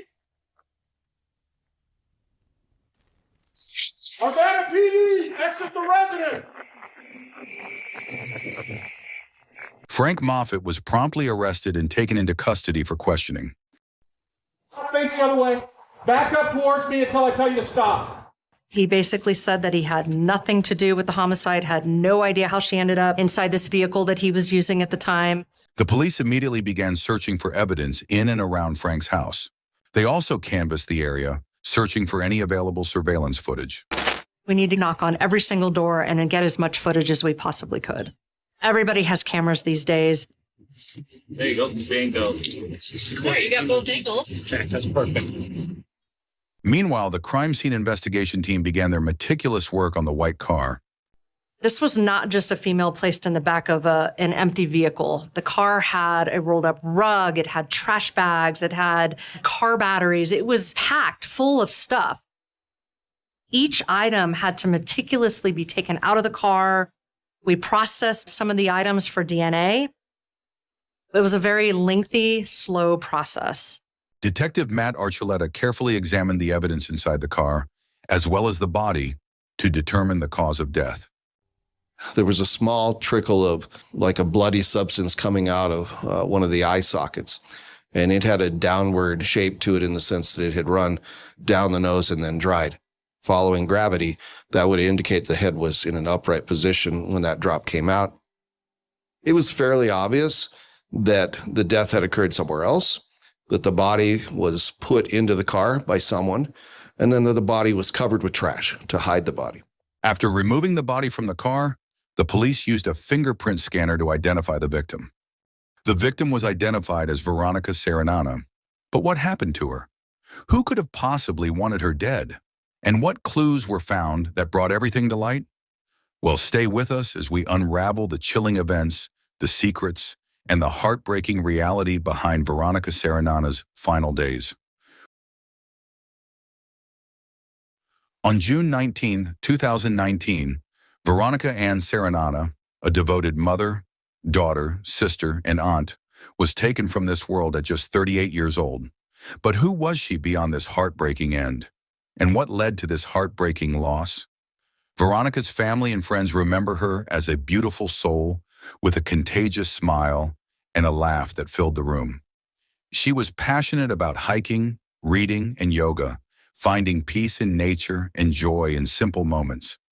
How could someone so full of life meet such a tragic fate? Born on August 30th, 1980, in Kremling, Colorado, Veronica was deeply loved by those around her. Her children, Emilio and Andrew Gutierrez, and her parents, Pedro and Sadie, mourn her absence every day. She also leaves behind siblings who remember her warmth and kindness, her sparkling eyes that lit up any space she entered. How does a family recover from losing someone so cherished? Despite the love that surrounded her, Veronica's life ended amid a conflict that brought unimaginable sorrow to all who knew her. Was this tragedy preventable? And how did the feud between two brothers lead to a loss that no family should have to endure? So, one of the two brothers, Christopher Moffat, was in a relationship with Veronica Sarinana, a bond that should have been safe and full of trust. But for Veronica, it was anything but safe. For 4 turbulent years, their relationship swung between brief moments of calm and terrifying bursts of violence. How could something that seemed like love become so twisted? Christopher viewed their relationship as a beautiful love story, but was it really? For Veronica, it was far from a storybook romance. The good times were always overshadowed by Chris's brutal outbursts, turning their lives into a nightmare cycle of control and fear. In January 2019, only 5 months before Veronica's tragic end, police were called in after one of Chris's violent attacks. He'd been arrested for assaulting her, but Veronica's story went beyond just one incident. She told investigators that he'd hurt her more than 100 times throughout their relationship. Can you imagine the pain and fear she lived with daily? The most horrifying part? Chris had a common method of hurting her. He would pin her down, cover her mouth and nose with his hand, and leave her unable to breathe. This wasn't just a moment of rage, it was a pattern of terrifying control. The first time he strangled her, she lost consciousness, and yet she found herself caught in a cycle, unable to break free. Despite the serious nature of the charges, something unexpected happened. In January, Chris was arrested, but by April, the assault charge was dismissed. Why was this charge dismissed? And what did this mean for Veronica? Without the weight of those charges, Chris walked free. But his anger hadn't faded. Just a day after his release, he assaulted her again. This time he pled guilty to felony assault, receiving a sentence of 3 years probation. It was then that Veronica was granted a protection order, a fragile barrier between her and the man who continued to haunt her life. But even a protection order couldn't keep him away. Chris soon found himself back in jail, this time for a drug charge. But when he was released on June 12th, he reached out to Veronica again, ignoring the protection order entirely. He had nowhere else to go, and somehow Veronica, compassionate as she was, didn't turn him away. She chose to help him, despite everything, despite the warnings, and despite the protection order. What would make her do this? Veronica booked a series of hotel rooms for Chris around Denver, allowing him a place to stay even as her own safety was compromised. It's chilling to think about, isn't it? Here was a woman who, despite all that she'd endured, showed kindness to the man who'd caused her such fear and pain. But Veronica's generosity, sadly, came at a terrible cost. On June 17th, hotel security footage captured Veronica alive for one of the last times. She was seen paying for Chris's room while he passed by dressed in a white-collared shirt and a gray t-shirt that bore the unsettling words, "Serial Tillers," on the back. The very next day, June 18th, Veronica went to visit Chris again. This time, they planned a casual outing. They picked up Chinese food and a 6-pack of beer, hoping for a quiet picnic by scenic Lake Dillon. But this outing wasn't the lighthearted escape it seemed. Instead, a dark cloud was already looming over them, even if Veronica hadn't fully realized it yet. In Chris's mind, paranoia and jealousy were brewing. He had a suspicion, a devastating suspicion, that Veronica and his brother had been together while he was in jail. This idea hurt and angered him deeply, feeding his resentment. He wanted Veronica all to himself, with no one else in her life. And on that day, he tried to persuade her to leave it all behind, to run away with him and start fresh somewhere far away. But Veronica had already given him so many chances. She wasn't willing to throw everything away and run. And that refusal was enough to make Chris snap. His temper flared, and once again, he lost control. But this time, the consequences were irreversible. In a fit of rage, Chris strangled Veronica. By the time he came to his senses, it was too late. Veronica Sarinana, a loving mother and a kind-hearted woman, would never take another breath. The medical examiner later confirmed that she died from manual strangulation. Veronica was only 38 years old when she lost her life. She left behind 2 young sons, children who would now have to grow up without their mother. What would her sons remember of her? Would they remember the love she gave, or would the shadow of her tragic death haunt them forever? It's impossible to fully grasp the heartbreak and suffering Veronica must have endured, not just in her final moments, but throughout the years of her relationship with Chris. What drove her to keep helping him, despite the danger he posed? Why wasn't the justice system able to protect her, even with the protection order in place? Now Chris knew he was in deeper trouble than he had ever been in before. But instead of facing up to what he'd done, he began forming a desperate, almost reckless plan. And what did he come up with? Well, in his mind, he could escape the consequences if he could just convince the police that someone else was responsible. And the person he chose? His own brother, Frank Moffat, who went by Kelly. But why would Chris do this? Well, according to him, Kelly had bullied him for years, ever since they were kids. He painted a picture of constant fighting and bad blood. Chris later told detectives that Kelly had always been the bad guy in his life, often beating him up and picking on him. But what he didn't tell them was his true motive. He wanted revenge. This frame-up was his chance to finally get even, to settle some old scores with Kelly and punish him for what he felt was a recent betrayal involving Veronica. Chris then spun a story for the detectives, a story he hoped would make them believe Kelly was the real culprit. He claimed that on the night of June 18th, he'd dropped Veronica off at Kelly's place around midnight. He said he knew that she'd chosen to be with Kelly, and he claimed he was fine with it, even though it stung. According to his story, he reluctantly accepted her decision. But was that true? Nope. To make things even more convincing, text messages were sent from Veronica's phone to Kelly's that night. The police later hinted that Chris himself may have sent those texts to make it look like Veronica had plans with Kelly. Around 1:30 a.m. on June 19th, a security camera recorded Chris walking near Kelly's house. But here's the question. Why was he there, alone, in the middle of the night? And where was Veronica? Kelly lived in Arvada, a quiet suburb about 12 miles from Denver. In the early hours of that morning, Chris decided to return to Kelly's home. But why go back? What was he planning to do? This time, he was there to plant more evidence. Security footage shows Chris placing Veronica's purse on the dog gate right by Kelly's front door. Kelly and his housemates found the purse the next morning. Imagine their surprise. Veronica's purse was just sitting there, but they didn't know that something far more disturbing was close by. What they couldn't see was that Veronica's body was actually hidden in Kelly's old, beat-up car parked nearby, a car already loaded with trash. They had no idea this simple purse was part of a much larger setup. And what did Chris do next? To take his scheme a step further, he made an anonymous 911 call claiming there had been some suspicious activity and a possible disturbance at Kelly's house the night before. But he wasn't done yet.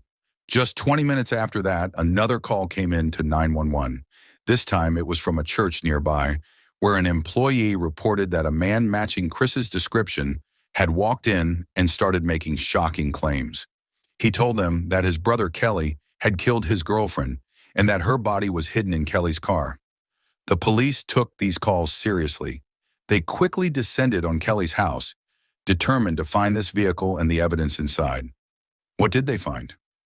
A white Ford Escort parked not too far from Kelly's house, and in the back seat, hidden under garbage bags and a rolled-up carpet, they found Veronica's body. Now, why would Kelly have loaded this car with trash?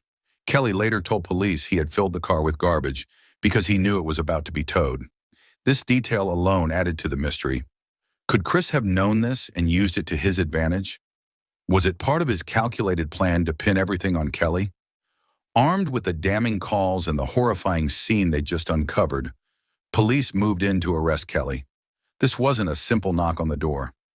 Given the severity of the accusations and the corpse in his car, they treated him as a dangerous suspect. First, officers used flashbang grenades to get his attention, making sure he knew they were serious. They then commanded him, loudly and forcefully, to come out of the house. Kelly was arrested, and for a while it seemed like Chris's story might hold up. But could he really get away with something this twisted? How long could his web of lies last? Well, while Chris's brother was getting questioned by the police for a murder he didn't commit, Chris himself was far from sitting still. Instead, he used this time to lay out more of his plan, making it look like his brother was the one responsible. But how exactly did he try to pull this off? And just how far was he willing to go to make it look like he was innocent? Chris got to work on building his alibi and creating a smokescreen to divert attention away from himself. He drove around to different places, libraries, public spots, even a casino, leaving messages for Veronica, who by then was already dead. What was he saying in these messages? He sent emails pretending to beg her to run away with him. Why? Because he wanted to give the impression that he thought she was still alive, as if she might just be off hiding somewhere. Adding another layer to his story, Chris didn't own a phone. This forced him to stop at various places to make calls, using different public phones to contact people, always from somewhere new. He even explained his movements to the police when they interviewed him, detailing where he'd been and what he'd done. But this was all just a performance to make himself look innocent. Then detectives uncovered a voicemail Chris had left for Veronica, another piece in his tangled web of deception. In this voicemail, he painted a picture that he still cared for her, as if he was genuinely concerned about her whereabouts.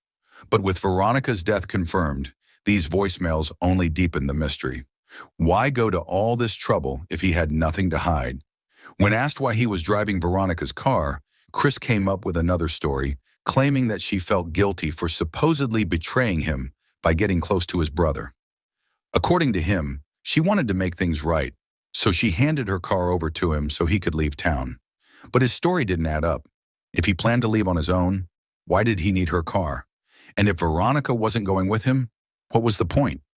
Chris then told police he had agreed to pay Veronica $2,000 for the car.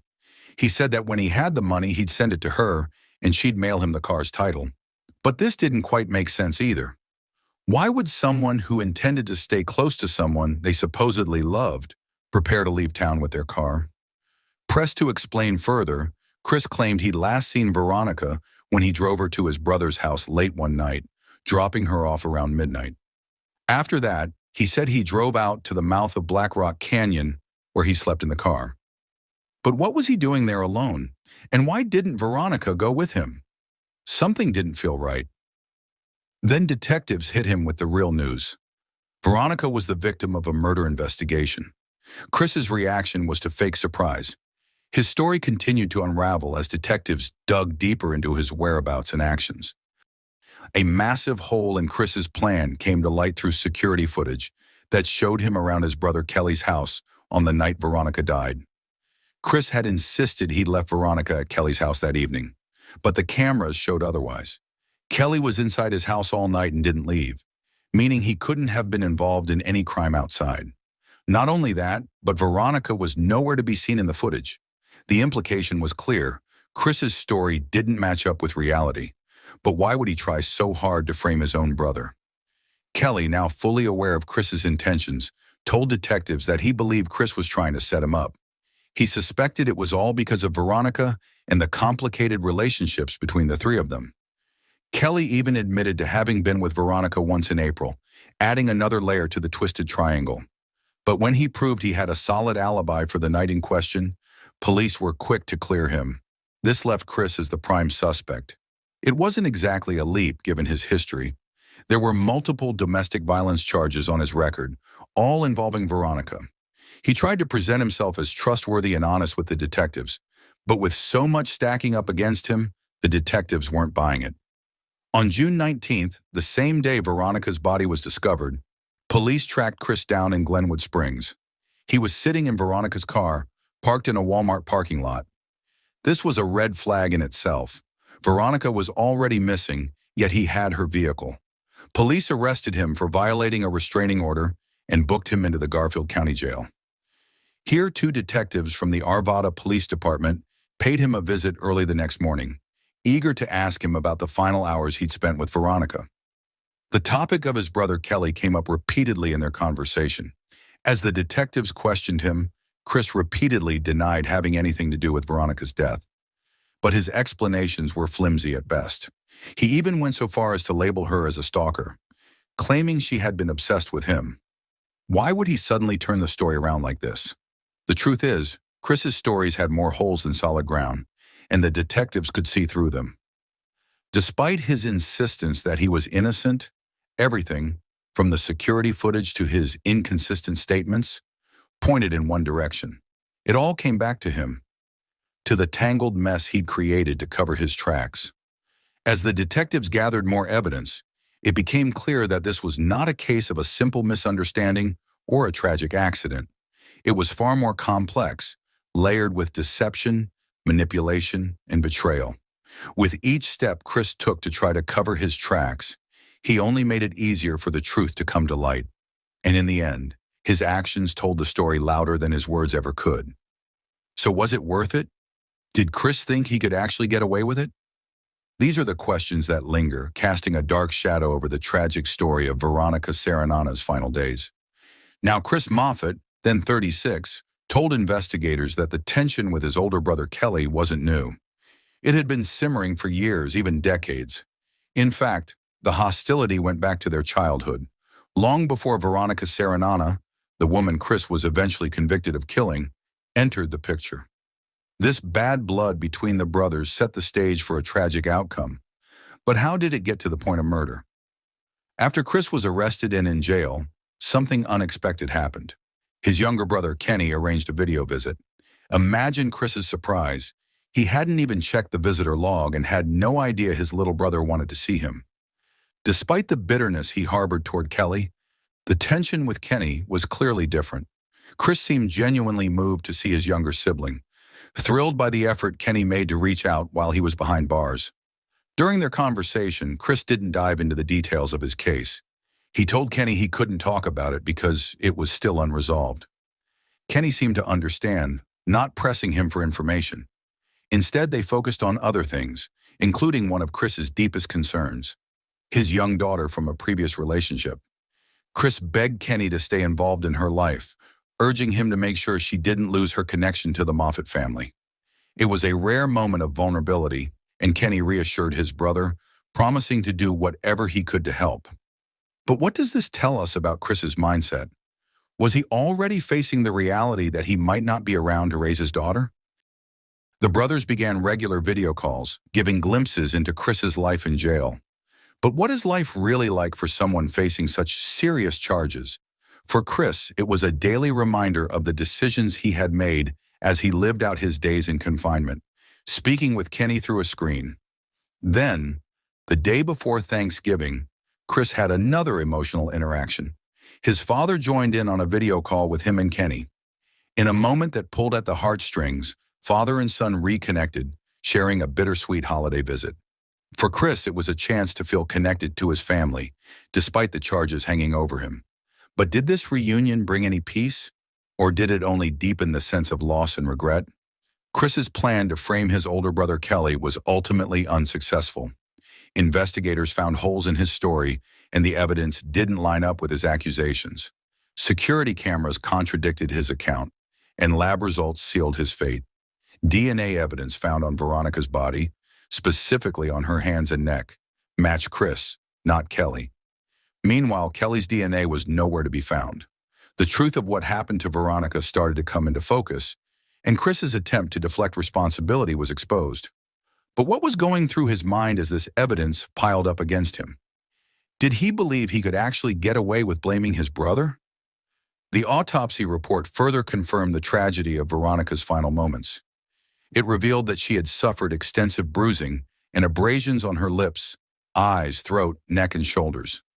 The cause of death was determined to be manual strangulation, a brutal and personal act that left no doubt about the violence involved.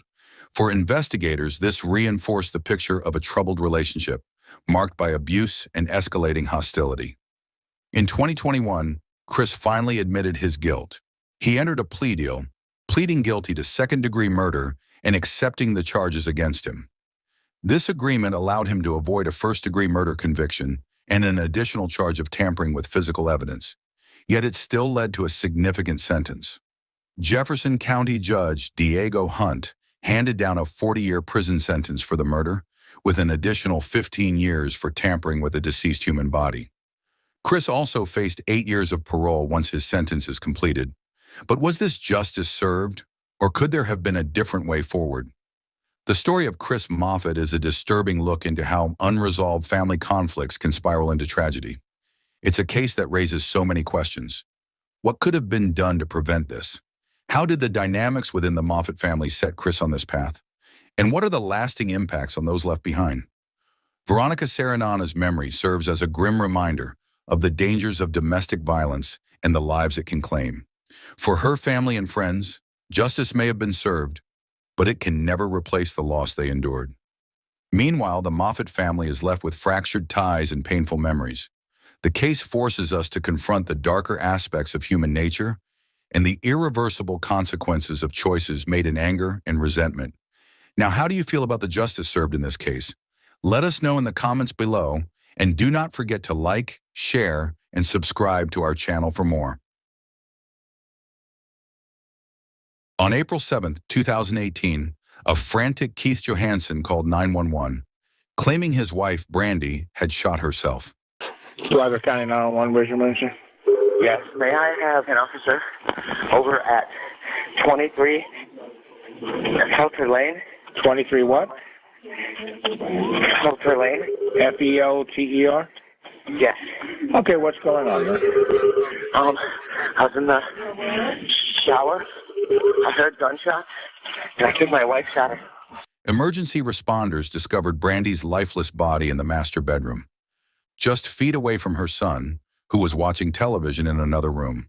She had been shot twice in the chest with a 9mm handgun, a detail that immediately raised questions. Could a self-inflicted gunshot wound involve 2 bullets? Cool, man. Relax, man, relax. So you got in the shower, How long were you in the shower, what you said? Maybe 5 minutes. 5 minutes, all right.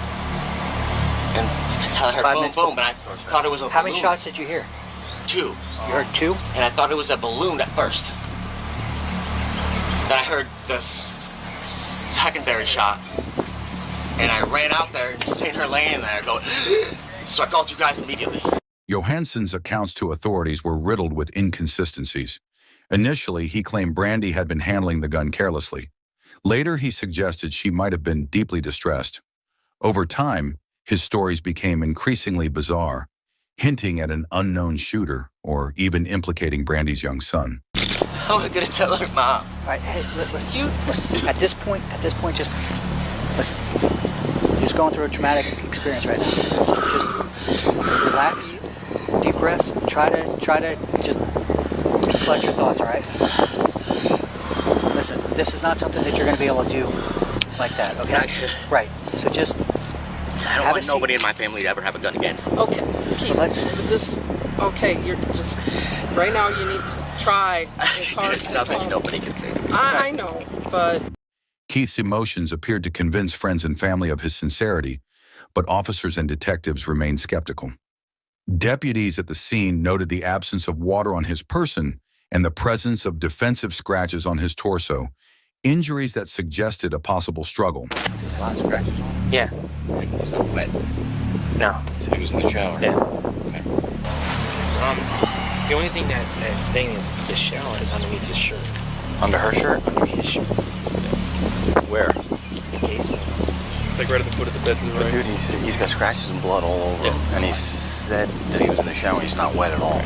As investigators delved deeper, Johansson's story began to crumble.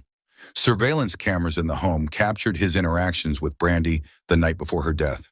The footage revealed hours of relentless verbal abuse, with Johansson demeaning and threatening Brandi as she sat on the bed, sobbing uncontrollably. It's only a matter of time. It's me so much. You're threatened to kill yourself. And you're gonna spend the rest of your days in an institution. I could throw you there tomorrow. You did? No problem. Yeah, you push a person to either beat or kill you because you're... Call 911. Get me out of here. Or you ain't waking up. I want to just hurt you and be safe. God knows you deserve it. Just you deserve it. Gave you too many chances, man. Too many. Show a cop these videos. I don't give a... I'd rather be in prison. In a calculated act, Johansson had removed the bedroom camera just 2 days before the shooting, a detail that raised further suspicions about his intentions. What usually happens? I don't even know. These aren't usual occurrences, so I'm sure they don't want to be standing out in the rain and in the sun. It looks like it's about to downpour. I mean, like, do you have terrorists that help you? Oh, I'm sure they have a whole list of... They get paid a lot more than I get paid to know how to handle these situations. Because I don't know if I'm going to be all right. Keith was brought to the station for questioning, and what he revealed during his interview shed light on the true state of the newlyweds' troubled relationship. Without the home CCTV footage, Keith's account of events might have been convincing enough to sway a jury into believing it was a tragic accident. However, the motive behind his actions became unmistakably clear. And then about 40 minutes later, I heard pop. You know, and I was like, what the heck? You know what I mean? So I just thought, balloon. Then I heard pop, pop. You know, just, you know, that's how it went. Pop, pop. And I was like, something's wrong. Went out, slipped across the floor, was looking around. I didn't see her at first. And then I was like, what the heck, man? And I looked over and she was laying right there. Like this. And I was like, Brandi, Brandi. And at that point, there was no blood or nothing. I was like, Brandi, Brandi. And then I looked out and seen the guns, and I immediately called 911. I mean, immediately. The first glaring inconsistency in Keith's story emerged during his 911 call. He told dispatchers he couldn't apply pressure to save his wife's life because he was wet and sliding around the house. However, Home CCTV footage revealed a starkly different reality. Keith was seen frantically running around the house, hiding narcotics. He even pretended to speak to his wife over the phone with dispatchers, though he wasn't in the same room. Instead of helping her, he let Brandi bleed out and die alone. Oh, are you applying pressure to that wound? No, I can't reach her like that. I'm wet. I'm sliding on my floors. You can't apply pressure. I can't see it. Listen, I got wood floors and I'm sliding. I don't want to risk hurting her or possibly one of the guns going off too. Okay, but you can't reach down to her and apply pressure on the gunshot wound. No, I can't see it. No, I can't. Okay. There's too much stuff right here. What stuff like? Moves in. Okay, I understand that. But there's no way for you to apply. What I'm trying to do is to see if there's any way to apply pressure to keep that wound from bleeding out. I don't see no blood on the floor. I just see blood on her shirt. When questioned about their relationship, Keith painted a picture of happiness and open communication. He claimed Brandi had confessed to an online affair, but insisted it was no big deal. In reality, the revelation had enraged him. Keith's anger boiled over to the point where he demeaned Brandi and threatened to kill her multiple times the night before her tragic death. For the most part, yeah. She had this online thing, you know what I mean, that she admitted to. You know, I've been flirting online, but whoopee. Who cares? You didn't do nothing physically. Right. When did that happen? Last week, I'll say. Last week. You know, and I was like, okay, so, and I guess she had said that all of her life she had had that problem and she was addicted and she was going to see if she could see help. Sure. Which ain't a big deal to me. I mean, you know, It's not like I'm going to meet up with somebody, you know. Yeah, sure. So that's about it with that. But our relationship-wise, awesome. Awesome relationship. We can talk to each other, which is very rare. Yeah, that is rare. What did she tell you about this online thing? How was she speaking to someone else? I don't know. Do you know, like, was it on Facebook? Was she I on don't know if it was a guy or girl, or I don't know. Why would you say guy or girl? Is she interested in women? Or? She used to be in the past, that's why I said that. Okay. So I don't know, you know, which one, what was said, how was said, nothing. How did you find out? I'm sorry. No, that's okay. You didn't want to know? I think if it was me, I would want to know. The autopsy and blood spatter analysis revealed crucial details. Brandi had suffered one gunshot wound at close range and another from a distance. This finding made it highly improbable for the injuries to be self-inflicted. It suggested that the shooter fired from across the room before delivering a final shot at close range. The medical examiner concluded that Brandi had severe internal bleeding from lacerations to her heart, leaving no doubt that her assailant intended not to harm, but to kill. Brandi, who weighed just 90 pounds, had been systematically stripped of her independence. Keith Johansson had forced her to quit her job, isolating her from friends and family. Their home was filled with surveillance cameras, even in private spaces like the bathroom, allowing Keith to monitor her every move. What once appeared as a tragic accident now unveiled the dark reality of control and calculated violence. Are there any security cameras installed in your bedroom? Not in the bedroom, no. Not in the bedroom. And the rest of them don't work, they're offline because the batteries are off.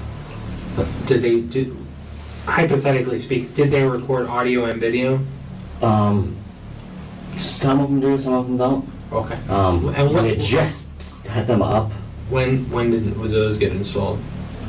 We installed them ourselves. Okay, you guys installed them? We just did it, I don't know, a couple days ago. Where were the cameras installed exactly? One in the front, one in the back, one on the side.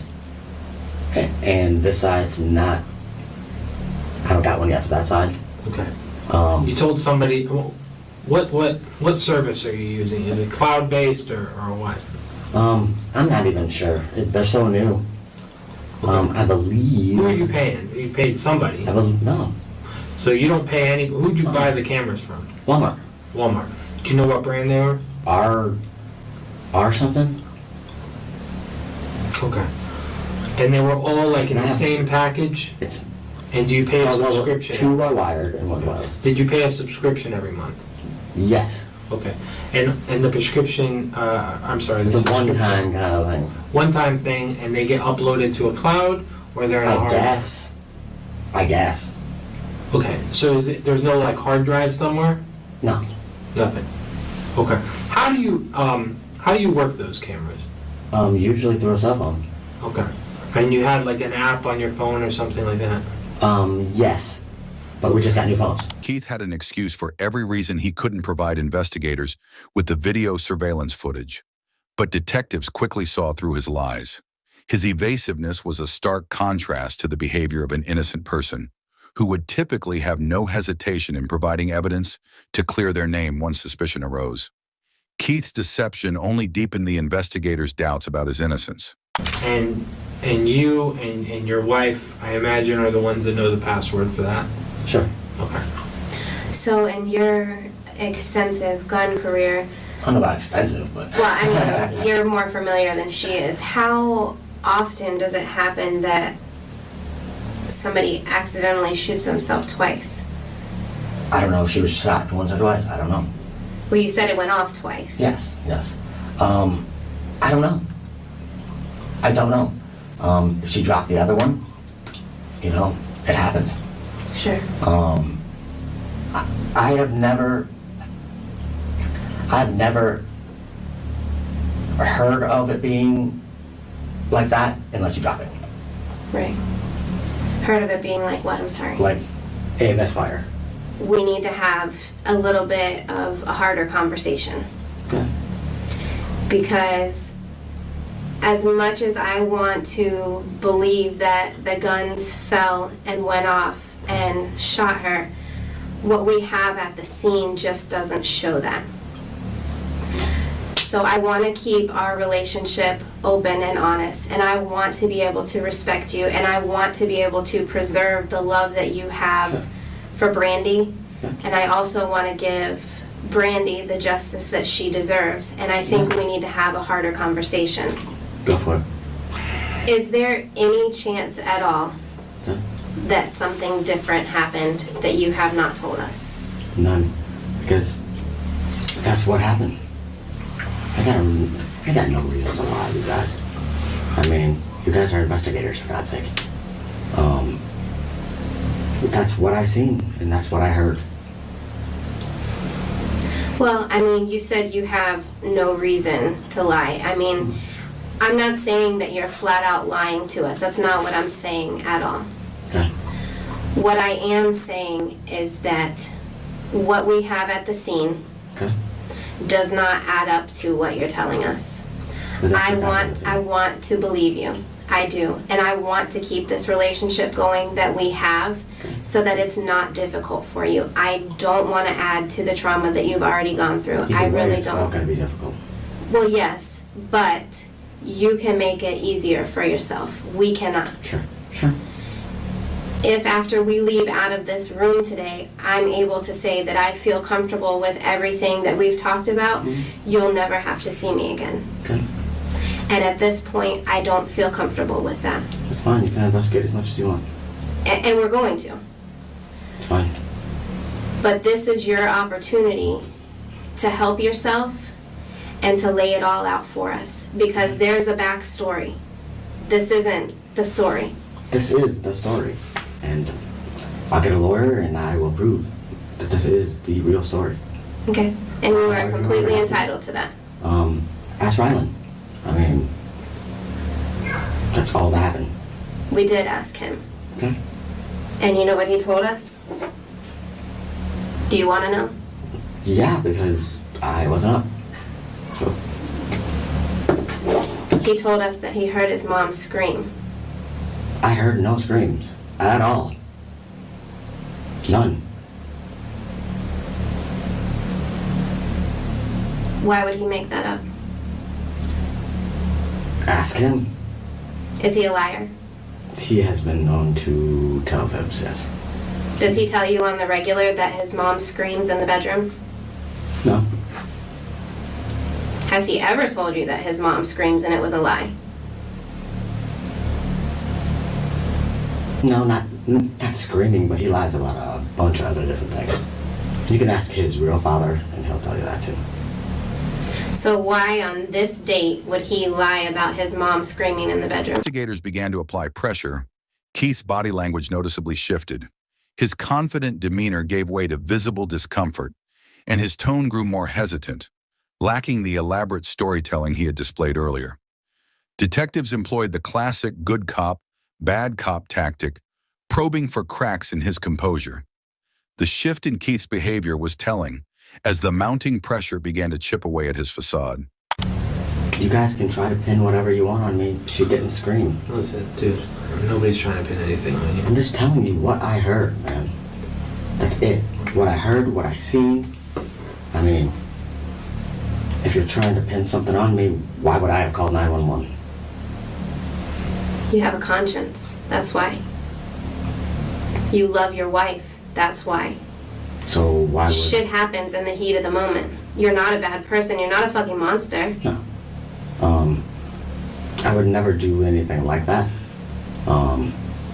Accidents happen. I feel kind of offended. I feel offended too, if we're gonna go to that level. I feel really offended that you guys can try to pin an accident on me. No. Oh, I thought that's what you were getting at with it. I was like, Not at all. If an accident happened, we are more than willing to listen to that. But what I'm telling you is what you're conveying as the accident that happened isn't the accident that happened. If something else happened that was accidental, we could lay that out and I would be happy to listen to it. I am not saying that you're a murderer. I am not saying that you're a bad person, but what I am saying is with my training, my experience, and the crime scene, the accident that you're laying out isn't the one that happened. Well, that's what I seen. When I came up, that's what I seen. No, it's hard. It's very hard. I know it is. Okay. And, I can't tell you something that I don't know. I'm not gonna make up stuff. I just can't. Well, you can test me for gunpowder, go ahead. I don't care. Do whatever tests you need. I do not have nothing that I haven't told you. I haven't stepped out of my box and told you stuff. And that took a lot. In October 2021, Keith Johansson was found guilty of first-degree murder. It took the jury less than 3 hours to reach a verdict. Key to their decision was Keith's repeated inconsistencies, including his shocking suggestion that Brandi's 6-year-old son might have been responsible. The judge handed down a sentence of life in prison without the possibility of parole, ensuring Keith would face the full consequences of his actions.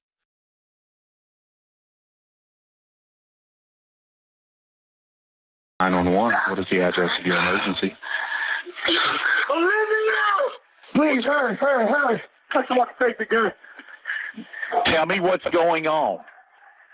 I'm at home. My wife been shot in the head. Please. Somebody shot in the head. My wife, please! Beaumont, Texas, a quiet coastal city near the Louisiana border, holds both charm and shadows within its peaceful streets. The city was home to 38-year-old Olivia Jones. Olivia Jones was known for her warm and generous nature. She had a quiet demeanor but a heart that always sought to help others. To those who knew her, she was the embodiment of kindness and reliability, a truly good soul in every sense. In 1999, Olivia married her high school sweetheart, beginning a life centered around love and family. She was a devoted mother to her 2 daughters, who were the light of her life. She was a determined self-starter who carved out a successful career through hard work and unwavering dedication. Olivia owned a thriving tax business in Beaumont, earning a reputation as a trusted professional and a well-respected figure in the community. Olivia's first marriage ended in divorce in 2009, but life took a new turn when she met Chris Jones, a corrections counselor at a high-security prison. Their relationship flourished, and the couple moved in together before marrying in 2016. With shared ambition, they also launched a food truck business, embarking on a new chapter both personally and professionally. Together, Olivia and Chris launched a food truck business, a joint venture they were passionately building from the ground up. It was a project that symbolized their shared dreams and commitment to a future together. On Valentine's Day 2019, Olivia went to the store to pick up groceries and flowers, a simple gesture of love for the occasion. When she returned home, she and Chris began unpacking the items together, But within 20 minutes, the peace was shattered as 911 dispatchers received a chilling call from her husband, Chris. Officers Otis and his partner Carol arrived at the scene, where they were met by a visibly distressed Chris standing in the driveway alongside his mother. As they entered the room, they were met with a harrowing sight: Olivia lying face down, clad only in her underclothes, next to the bed. Officer Otis immediately recognized her but had to maintain his professional composure, masking the shock of realizing it was someone he knew. The victim was identified as Olivia, a realization that brought a somber weight to the scene. I escorted Chris out of the house while my partner remained inside to secure the scene where Olivia lay, ensuring everything was preserved for the investigation. I couldn't help but notice the size difference between Chris and Olivia. He was significantly larger than her. If Olivia had a gun and was attempting to harm herself, how could she possibly overpower him in a struggle to keep control of the weapon? The situation just didn't add up. When the officer mentioned thinking Olivia was still alive, it seemed to throw Chris off guard. In that moment, it felt like he was reconsidering his entire narrative. You could almost see the gears turning in his mind as if he was asking himself, do I need to adjust my story? Will it still make sense? What if she says something different? It was a subtle but telling shift in his demeanor. When emergency services arrived, they assessed the situation, but it was too late. Olivia was quickly pronounced dead at the scene. In a typical shooting scene, the victim usually collapses where they are shot, with the body and evidence concentrated in one area. However, this scene was far from typical. There were large amounts of blood in multiple areas of the bedroom, and the gun had been moved to a completely different location. It was clear that this was not a straightforward crime scene. The exterior of the house was equipped with numerous surveillance cameras, a detail that initially seemed like an added layer of security. However, the interior told a different story. Cameras were placed in unexpected areas, pointed away from windows and towards spaces that felt deeply personal. It created an unsettling impression, as though they were intended to monitor intimate moments in the absence of trust. Living in such an environment would have felt less like a home and more like a prison under constant watch. The presence of cameras inside the house, clearly not intended solely for security, suggested something far more troubling. This level of surveillance hinted at an intent to control every aspect of Olivia's environment. Such extreme monitoring is a hallmark of psychological abuse, an attempt to dominate and manipulate through constant oversight. It's a classic behavior pattern seen in abusers, stripping their victims of privacy and autonomy. The police needed access to the video surveillance to uncover what had truly occurred inside the house. While Chris remained detained in the driveway, Olivia's 19-year-old daughter, Ariel, arrived at the scene, adding another layer of emotion to the unfolding investigation. Witnessing the pain in Ariel's eyes was heart-wrenching. The grief and anguish of losing her mother were palpable, leaving an emotional weight that was difficult to bear. Chris was placed in Officer Otis's patrol car, where he remained detained as the investigation unfolded. Detective Sergeant Yvette Barrero soon arrived at the scene, ready to lead the investigation and piece together the events of that tragic day. Breaking the news to a family member is always an incredibly difficult task, and hearing it is equally heartbreaking. It's a moment that leaves an indelible scar on everyone involved. Chris Jones was taken into custody for questioning as investigators worked to uncover the truth behind Olivia's tragic death. The ID unit documented Chris thoroughly, taking photographs and collecting blood samples from his hands, which were still stained with traces of blood. The footage from the home's surveillance cameras became a critical piece of evidence, holding the potential to clarify the events leading up to Olivia's tragic death. However, crucial footage from the moments surrounding Olivia's death was missing, raising more questions about what truly happened that day. Chris quickly claimed that his surveillance system must have been faulty and failed to record during the critical moments. His explanation immediately raised suspicion, adding to the growing doubts about his account. The police were able to recover some recordings from the surveillance system, capturing moments just minutes before Olivia's death. These fragments of footage became vital in piecing together the events of that fateful day. At 8:41 a.m., Olivia was captured on the surveillance footage in the kitchen, a seemingly ordinary moment just before tragedy struck. This was the final footage of Olivia alive, She appeared calm and composed, going about her daily routine with no signs of distress, agitation, or conflict. This starkly contrasted Christopher's claim that she was in a state of despair, raising serious questions about his narrative. The next piece of footage, captured just 3 minutes later, showed a frantic Chris sprinting down the hallway while on the phone with 911. The sudden shift in events left investigators questioning what had truly transpired in those crucial moments. However, the critical 3-minute window during which Olivia lost her life was conspicuously missing from the recordings, leaving a glaring gap in the timeline and deepening the mystery surrounding her death. Among law enforcement, there was a strong belief, almost a certainty, that Chris had intentionally destroyed that crucial evidence, further fueling suspicions about his involvement in Olivia's death. The missing footage could have been key in verifying Chris's version of events, but its absence only cast further doubt on his story. Police found the gunshot wound to Olivia's head highly unusual. Statistically, it's extremely rare for females to choose this method for taking their own life, and even more uncommon for the wound to be located near the back of the head. Such positioning raised serious doubts about the plausibility of a self-inflicted gunshot. With these inconsistencies in mind, investigators pressed Christopher to walk them through exactly how the incident unfolded. As Chris attempted to demonstrate what had happened, it was evident he was piecing together his story on the spot. He fumbled through his explanation, adjusting details as he went, saying things like, "I think I had her hand this way," exposing inconsistencies in his account. He was clearly attempting to tailor his story to align with the small pieces of evidence we presented. However, it was a struggle for him to make it believable, as the circumstances of Olivia's death simply didn't match the narrative. Nobody takes their own life in that manner. The police extended their investigation by interviewing family members, hoping to uncover additional insights into Olivia's life and the events leading up to her tragic death. During the investigation, Chris made a startling confession.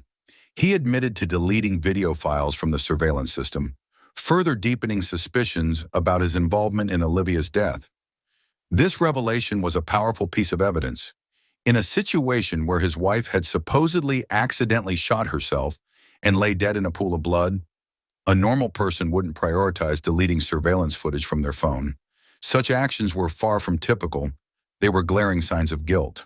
Despite the mounting suspicions, the police knew they needed more concrete evidence to definitively link Chris to Olivia's death and strengthen their case. Investigators spent countless hours meticulously reviewing surveillance footage, searching for any clue that could support what they had come to strongly suspect: a homicide. Every second of the footage was scrutinized in the hope of uncovering the truth.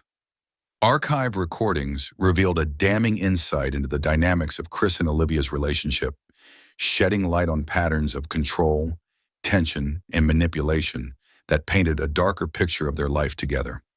The recordings painted a stark picture of their relationship, portraying Christopher as a domineering presence, a bully who wielded control and intimidation over Olivia. The recordings revealed a disturbing pattern where Olivia was consistently belittled, verbally berated, and subjected to physical abuse, highlighting the toxic and oppressive nature of her relationship with Christopher. What becomes evident in these recordings are the clear hallmarks of emotional abuse, manipulation, control, belittlement, and intimidation, each a devastating tool used to erode Olivia's confidence and autonomy. Through his relentless hostility, Christopher sought to control Olivia, subdue her spirit, isolate her from others, and punish her for defying his authority, creating an environment of fear and domination. This behavior exemplifies a deeply controlling and psychologically manipulative technique, designed to strip Olivia of her independence and reinforce his dominance over her. "Life would be so much easier for me if you started thinking. You do dumb things because you don't think." This cruel statement reflects the psychological manipulation and belittlement Christopher used to undermine Olivia's self-worth and maintain control over her. His uncontrollable anger over trivial matters raised unsettling questions about how much worse his actions could have been if Olivia had ever tried to defend herself. Even without resistance, he once threw her across the kitchen like a rag doll. As the pieces of their relationship came into focus, The horrifying reality of his abuse became increasingly clear. Detectives delved into Chris's criminal history, uncovering a troubling pattern of violence. He had been arrested multiple times, including for assault in 1996 and domestic assault in 1998, and had even served a brief stint in jail. This history painted a grim picture of his propensity for aggression and control. Police discovered that Chris's history of confrontations extended beyond his personal life to his professional one. As a prison employee, he had frequent altercations with both prisoners and co-workers. This pattern of aggressive behavior further reinforced his tendency toward violence and control. Olivia's daughter Ariel spoke candidly with the police, providing a heartbreaking account of what life was truly like inside the house. Her testimony shed light on the toxic and abusive environment her mother endured. Olivia's sister, Angela, corroborated the extent of Chris's control over Olivia, detailing the manipulative and domineering behavior that had defined their relationship. Her insights further validated the troubling pattern of abuse. Psychological domestic violence is a devastating form of abuse that slowly erodes a person's sense of self-worth. It creates a cycle of doubt where victims begin to question their own value and feel increasingly dependent on their abuser. Over time, they internalize the manipulative narrative, believing they need their partner and have no options to leave. This cycle of control is reinforced by humiliation and fear, trapping victims in a web of codependency and despair.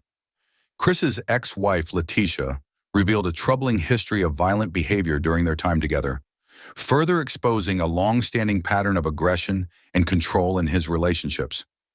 The gunshot residue test results arrived, providing a pivotal piece of evidence that could either support or dismantle Chris's version of events. The gunshot residue test revealed a critical truth. If Olivia had fired the weapon, there would have been residue on her hands, but there was none. This confirmed that the gun was not in her hands when it discharged. In stark contrast, Christopher had traces of gunshot residue on his hands, completely unraveling his claim that Olivia was holding the gun when it went off. This was the final footage of Olivia alive. She appeared calm and composed, going about her daily routine with no signs of distress, agitation, or conflict. This starkly contrasted Christopher's claim that she was in a state of despair, raising serious questions about his narrative. Surveillance footage showed Olivia carefully selecting flowers for her husband on Valentine's Day, a gesture of love and thoughtfulness. The image was powerful and poignant, raising a crucial question. Would someone planning to end their life shortly after go out of their way to make such a heartfelt gesture? Hours of footage capturing Chris's behavior were presented as persuasive evidence to the jury. The recordings painted a disturbing picture of his controlling and abusive tendencies, leaving little doubt about the toxic dynamics within their relationship. The surveillance footage allowed the jury to virtually step into the living room, witnessing the events leading up to the crime. Despite the gaps from the deleted footage, the recordings captured enough to show the escalation of tensions, providing a chilling glimpse into the moments before Olivia's tragic death. Chris Jones was found guilty of murdering his wife, Olivia, and was sentenced to 30 years in prison. The verdict brought some measure of justice for her family, though the scars of her loss would remain forever. When the court convicted Chris, there was a sense of relief and validation. Justice had stepped up and fulfilled its duty. While there was comfort in the verdict, the loss of Olivia remained deeply painful, a tragedy felt profoundly by those who loved her and her family, who would carry the weight of her absence forever. Before her tragic murder, Olivia Jones endured both physical and psychological abuse, trapped in a cycle of fear and control that ultimately led to her untimely death. While physical abuse is often seen as the most devastating form of harm, psychological abuse can be even more insidious. It frequently accompanies physical violence, creating a cycle that traps victims. Psychological abuse erodes self-worth, making individuals question their value and reality. This manipulation fosters a dangerous dependency, where victims begin to accept the abuser's narrative as truth, convincing themselves that they need to stay, that they have no options, and that escape is impossible. It's this mental entrapment that often becomes the most difficult barrier to break. Costa Mesa 911. There's a fire in my son's apartment. There's a what? A body, a dead body. A dead body? And everything was neat, everything was clean. And then I walked into the bedroom, and that's when I saw a body, a large amount of blood. I immediately called 911. Except there's been some sexual activity. She said there's blood from her head. There was blood from her head? Yeah. Honey, I don't know what to say. Do you know where your son is? No, I don't. I don't. Located midway between Los Angeles and San Diego, Costa Mesa, California, is a picturesque coastal city perched on the Pacific Ocean's edge. Despite its affluence, Costa Mesa retains the charm and laid-back vibe of a classic beach community. Yet no one could have predicted that this serene, beautiful locale would become the setting for the tragic and shocking death of Julie Kibuishi. Meanwhile, Stephen and Raquel Hare, concerned parents from the area, began to grow increasingly worried when they hadn't heard from their son, Sam, in some time. Sam had planned to visit them that weekend, but he never arrived, sparking an alarm that would soon lead to a dark and unexpected discovery. On May 22, 2010, Stephen and his wife, Raquel, drove to their son Sam's apartment, growing increasingly anxious about his unexplained absence. What awaited them inside would forever change their lives. As they entered the apartment, they were met with a horrifying scene, one that would reveal the shocking truth behind Sam's disappearance and set in motion a harrowing investigation. Panic-stricken, he immediately dialed 911 in this frantic hall. Steve alerted the police that there was a dead woman lying face down in his son's bedroom, with some of her clothes ripped off and blood coming down from her forehead. However, Sam was nowhere to be found. The discovery stunned the Costa Mesa community, where violent crimes were rare, and the peaceful, affluent neighborhood was known for its tranquility. When police arrived at the apartment, they found no signs of a struggle, leaving them with more questions than answers. The scene appeared to be unsettlingly clean, with no obvious indication of forced entry or resistance, further complicating the investigation. The apartment itself appeared typical of a bachelor pad: empty beer bottles, burned-out cigarettes, and a patio barbecue scattered about. Despite the disarray, it seemed relatively clean and well-kept, offering no immediate signs of chaos or disturbance. However, the true shock came when the officers entered the bedroom. There, the unsettling reality of the crime scene became apparent, marking a stark contrast to the otherwise orderly apartment. The bed was soaked red from the victim's blood. The deceased woman was lying partially on the bed and partially kneeling on the ground. Her pets were pulled down, exposing the lower portion of her body. From the looks of it, detectives concluded that she might have been sexually assaulted before her death. She died from 2 gunshot wounds to her head. On the bedside table, a knife was found, yet curiously, it appeared unused, adding to the mystery of the crime. What struck investigators as even more bizarre was that the victim, Julie Kibuishi, was wearing a tiara, an odd and unsettling detail in the midst of such violence. Scrawled on the back of her sweater were the words, "All yours," a chilling message that seemed to offer no clear explanation, but only deepened the enigma surrounding her death.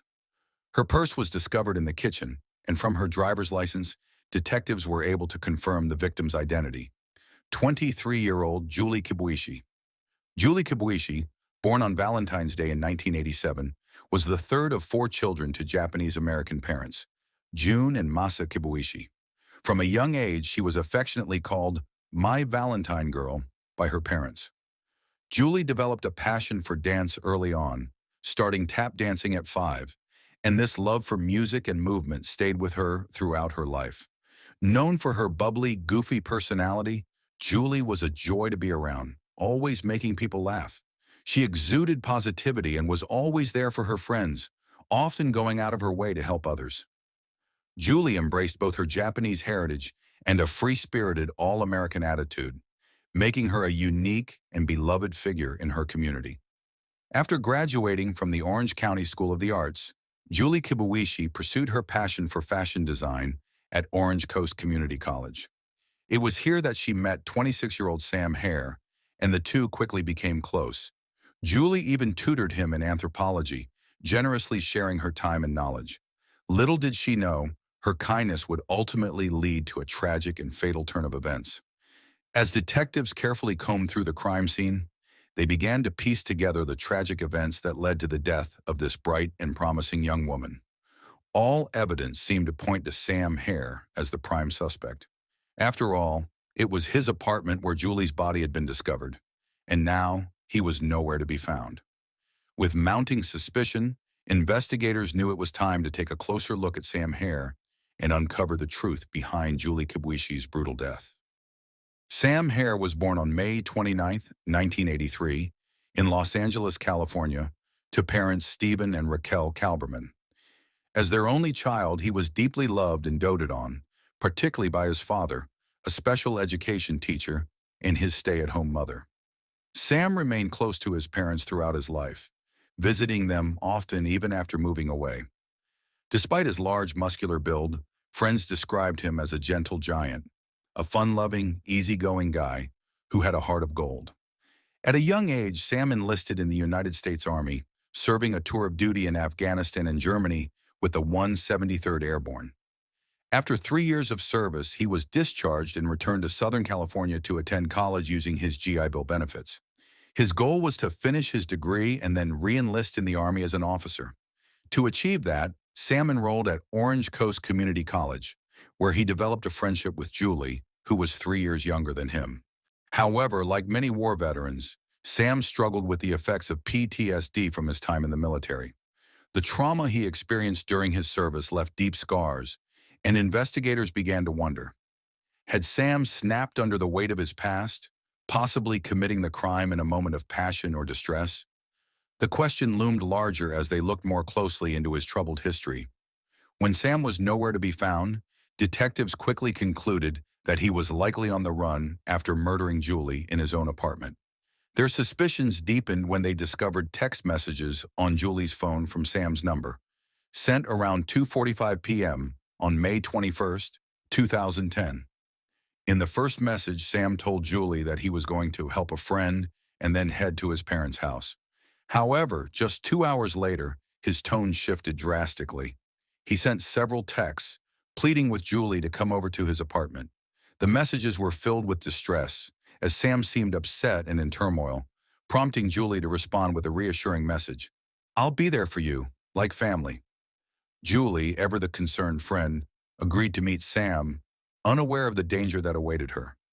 Meanwhile, Sam's family, who had been initially worried about him, were left stunned by the contents of these messages. While they were desperate to understand what had happened, the text painted a troubling picture, making Sam appear more guilty in the eyes of investigators. The emotional shift in his communication raised serious questions about his involvement in Julie's death. The text messages revealed that Sam had likely planned for Julie to come over, adding a disturbing layer to the mystery of her death. Further compounding the suspicion, investigators discovered that both Sam's car and his passport were missing from the apartment. This evidence led them to believe that Sam was not only aware of the gravity of the situation, but had also likely fled, possibly attempting to escape the consequences of his actions. The combination of his disappearance and the mounting evidence pointed to the possibility that he was on the run. Yet as the investigation unfolded, detectives would soon uncover even more layers to the story, twists and details that would complicate the case even further. What initially seemed like a straightforward disappearance began to reveal deeper, darker connections, leading investigators to question everything they thought they knew about Sam Hare and the events surrounding Julie Kibuishi's tragic death. Flashing back to 2002, 8 years prior, investigators uncovered a chilling detail from Sam Hare's past that added another layer of suspicion to the case. At just 18 years old, Sam had been charged in connection with the brutal stabbing and beating death of 19-year-old Byron Benito in Canyon Country. On the night of January 15, 2002, Sam, who had been friends with Benito since childhood, allegedly picked him up from his house and led him to a secluded area behind a mobile home park. There, Benito was attacked and murdered by a group of suspected gang members. Sam was charged with murder, but after a trial, he was acquitted of the charges. Despite his acquittal, the dark cloud of suspicion still lingered over him in the eyes of investigators. Though Sam's family remained adamant about his innocence, The past incident, combined with his military training in firearms, made investigators increasingly certain that Sam was the person they were looking for in Julie Kibuishi's murder. They believed he was armed and dangerous, possibly on the run, and they issued an APB for his arrest. Meanwhile, Costa Mesa police began tracking Sam's cell phone and credit card activity in an effort to locate him. Their breakthrough came when they discovered that Sam's credit card had been used for 4 ATM withdrawals the day after Julie's disappearance. It was also used at a pizza delivery place in Long Beach, California, just 20 miles from Sam's apartment. Expecting to see Sam on the surveillance footage, investigators were shocked when they reviewed the ATM camera footage. Instead of Sam, they saw a teenager wearing a hoodie and a cap, withdrawing money from Sam's account. Neither the police nor Sam's parents could identify the young man in the footage, leading investigators to conclude that he was most likely helping Sam either to flee or hide. This new lead only deepened the mystery, raising even more questions about Sam's involvement in Julie's murder and who else might be complicit in helping him evade capture. On May 26, 2010, Costa Mesa police received another lead. Sam's credit card had been used at yet another pizza delivery. This time, they tracked down the delivery driver, who provided them with an address. Hoping they had finally located Sam's hideout, authorities moved quickly, storming the house in what they believed would be a breakthrough moment. However, when they entered the house, they didn't find Sam. Instead, they encountered 17-year-old Wesley Fluitt and several of his friends. Although Wesley had been a suspect early on, the police quickly ruled him out as a direct accomplice in Julie's murder. What caught their attention, though, was the fact that Wesley was in possession of Sam's credit card. Wesley stunned investigators with his account of the situation. He revealed that he had been given the credit card and detailed instructions to withdraw cash. But shockingly, he claimed he had never met Sam. According to Wesley, he was simply following orders from someone else who had told him to use the card. This revelation left investigators reeling. They hadn't anticipated this twist, and it raised even more questions about Sam's whereabouts and whether someone else was involved in helping him evade capture.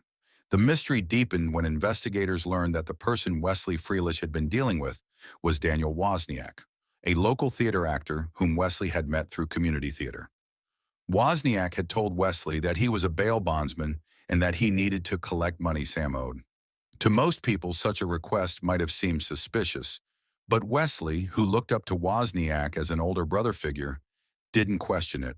Without fully understanding the gravity of the situation, the 17-year-old agreed to help, withdrawing a total of $1,900 from Sam's account. The name Daniel Wozniak soon rang a bell for investigators. While searching Sam's apartment, they had found an invitation to Wozniak's upcoming wedding. This detail raised immediate red flags. Who was Daniel Wozniak, and what was his connection to Sam? Did he simply help Sam get away, or was he actively involved in the murder of Julie Kibuishi?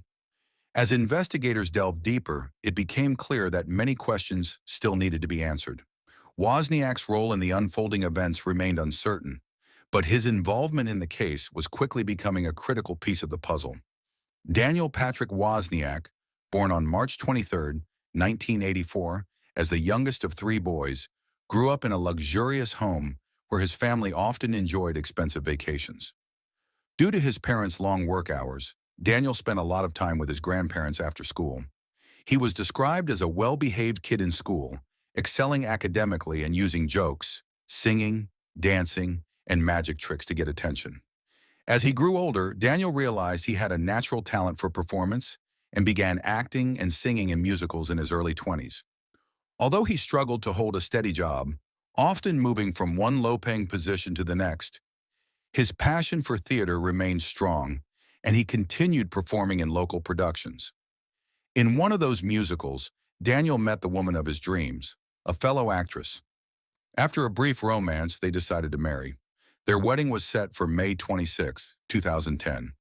But that same day, while Daniel was celebrating his bachelor party in Huntington Beach, California, the police were closing in on him.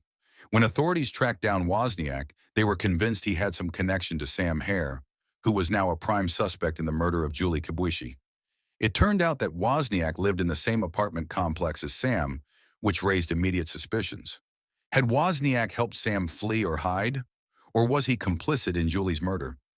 With these questions in mind, police barged into his bachelor party with an arrest warrant. When Wozniak saw the officers, the blood drained from his face, which only heightened the detective's belief that he knew more than he was admitting. He was taken into custody and brought in for questioning. Initially, Wozniak claimed that his only crime was participating in credit card fraud with Sam and covering for him. He explained that he and Sam had come up with a plan to withdraw money from Sam's bank account using Wesley Fluitt and then falsely report the credit card as stolen. However, according to Wozniak, the plan was interrupted when Sam made a shocking confession to him. Daniel claimed that after hearing this confession, he dropped Sam off at a local shopping center and hadn't seen him since. Detectives, however, weren't convinced by Wozniak's story. They believed he was still covering for Sam and that he knew far more about Julie's murder than he was letting on. To test their theory, the detectives took a DNA swab from Wozniak. His nervous reaction was immediate. Though he tried to compose himself, the detectives could see that something was amiss. They pressed him further, and as the interrogation continued, Daniel began to add more details to his story. Details that indicated he might be closer to the truth than he initially let on. Detectives quickly noticed that Daniel Wozniak was visibly nervous, likely fearing that his DNA would be discovered at Sam's apartment.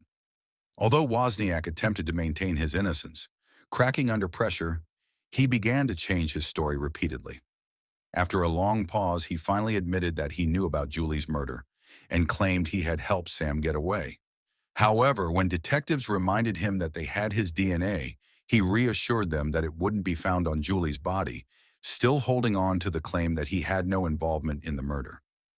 The detectives had hoped that Wozniak would begin to reveal more details, but to their surprise, he suddenly decided that he was done with the interview. Knowing how critical this case was and how much was at stake, the detectives weren't willing to let him go so easily. They pressed harder, determined to get the full truth. They told Wozniak that he would be arrested for accessory to murder if he did not come clean and provide full details. Wozniak had a lot to lose too.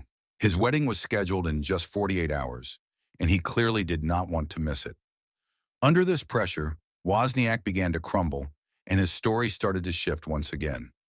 Sensing that he was on the verge of breaking, detectives seized the opportunity to accelerate the process. They bluffingly claimed that DNA evidence had already been found on Julie's body, though in reality the DNA test results wouldn't be available for weeks. To their shock, Wozniak didn't protest the claim.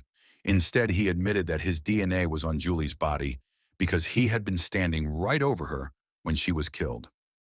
This moment marked a critical turning point. Wozniak, the seasoned actor, seemed to falter in the interrogation room far more than he ever did on stage. As his lies unraveled, he dropped another bombshell that immediately raised red flags for detectives. At the crime scene, investigators had only identified one gunshot wound on Julie's body. However, the autopsy later revealed a second gunshot wound, something that Wozniak had just revealed in his confession. This detail confirmed that he had been present during Julie's murder, making him an accomplice. Now, with this new revelation, investigators had enough to formally detain him for the crime. Now officially detain him, yet even though Wozniak was in custody, detectives still had to find Sam, and Daniel refused to talk, while detectives were searching for any clues that could lead them to Sam Hare sitting behind bars. Wozniak called his fiancée Rachel Buffett. Whether Wozniak knew those conversations were being recorded or not, he was about to get caught in his own web of lies as Rachel chose freedom over love. She told him that she was going to call detectives with more information. Wozniak knew he had to talk to the detectives before Rachel could suddenly. He was in a panic, desperate to strike the deal with the detectives that he refused only hours before. But what he told the detectives this time was beyond their imagination. For the first time, Wozniak was ready to break down the timeline of his diabolical murder plan, which started with a simple favor from a friend on the fateful day of May 21st, 2010.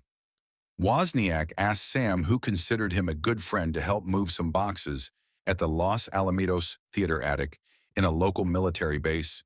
While Sam was busy moving the boxes in the attic, in a knelt-down position, with his back turned to Wozniak, the cold-blooded monster pulled out a gun and shot him in the head.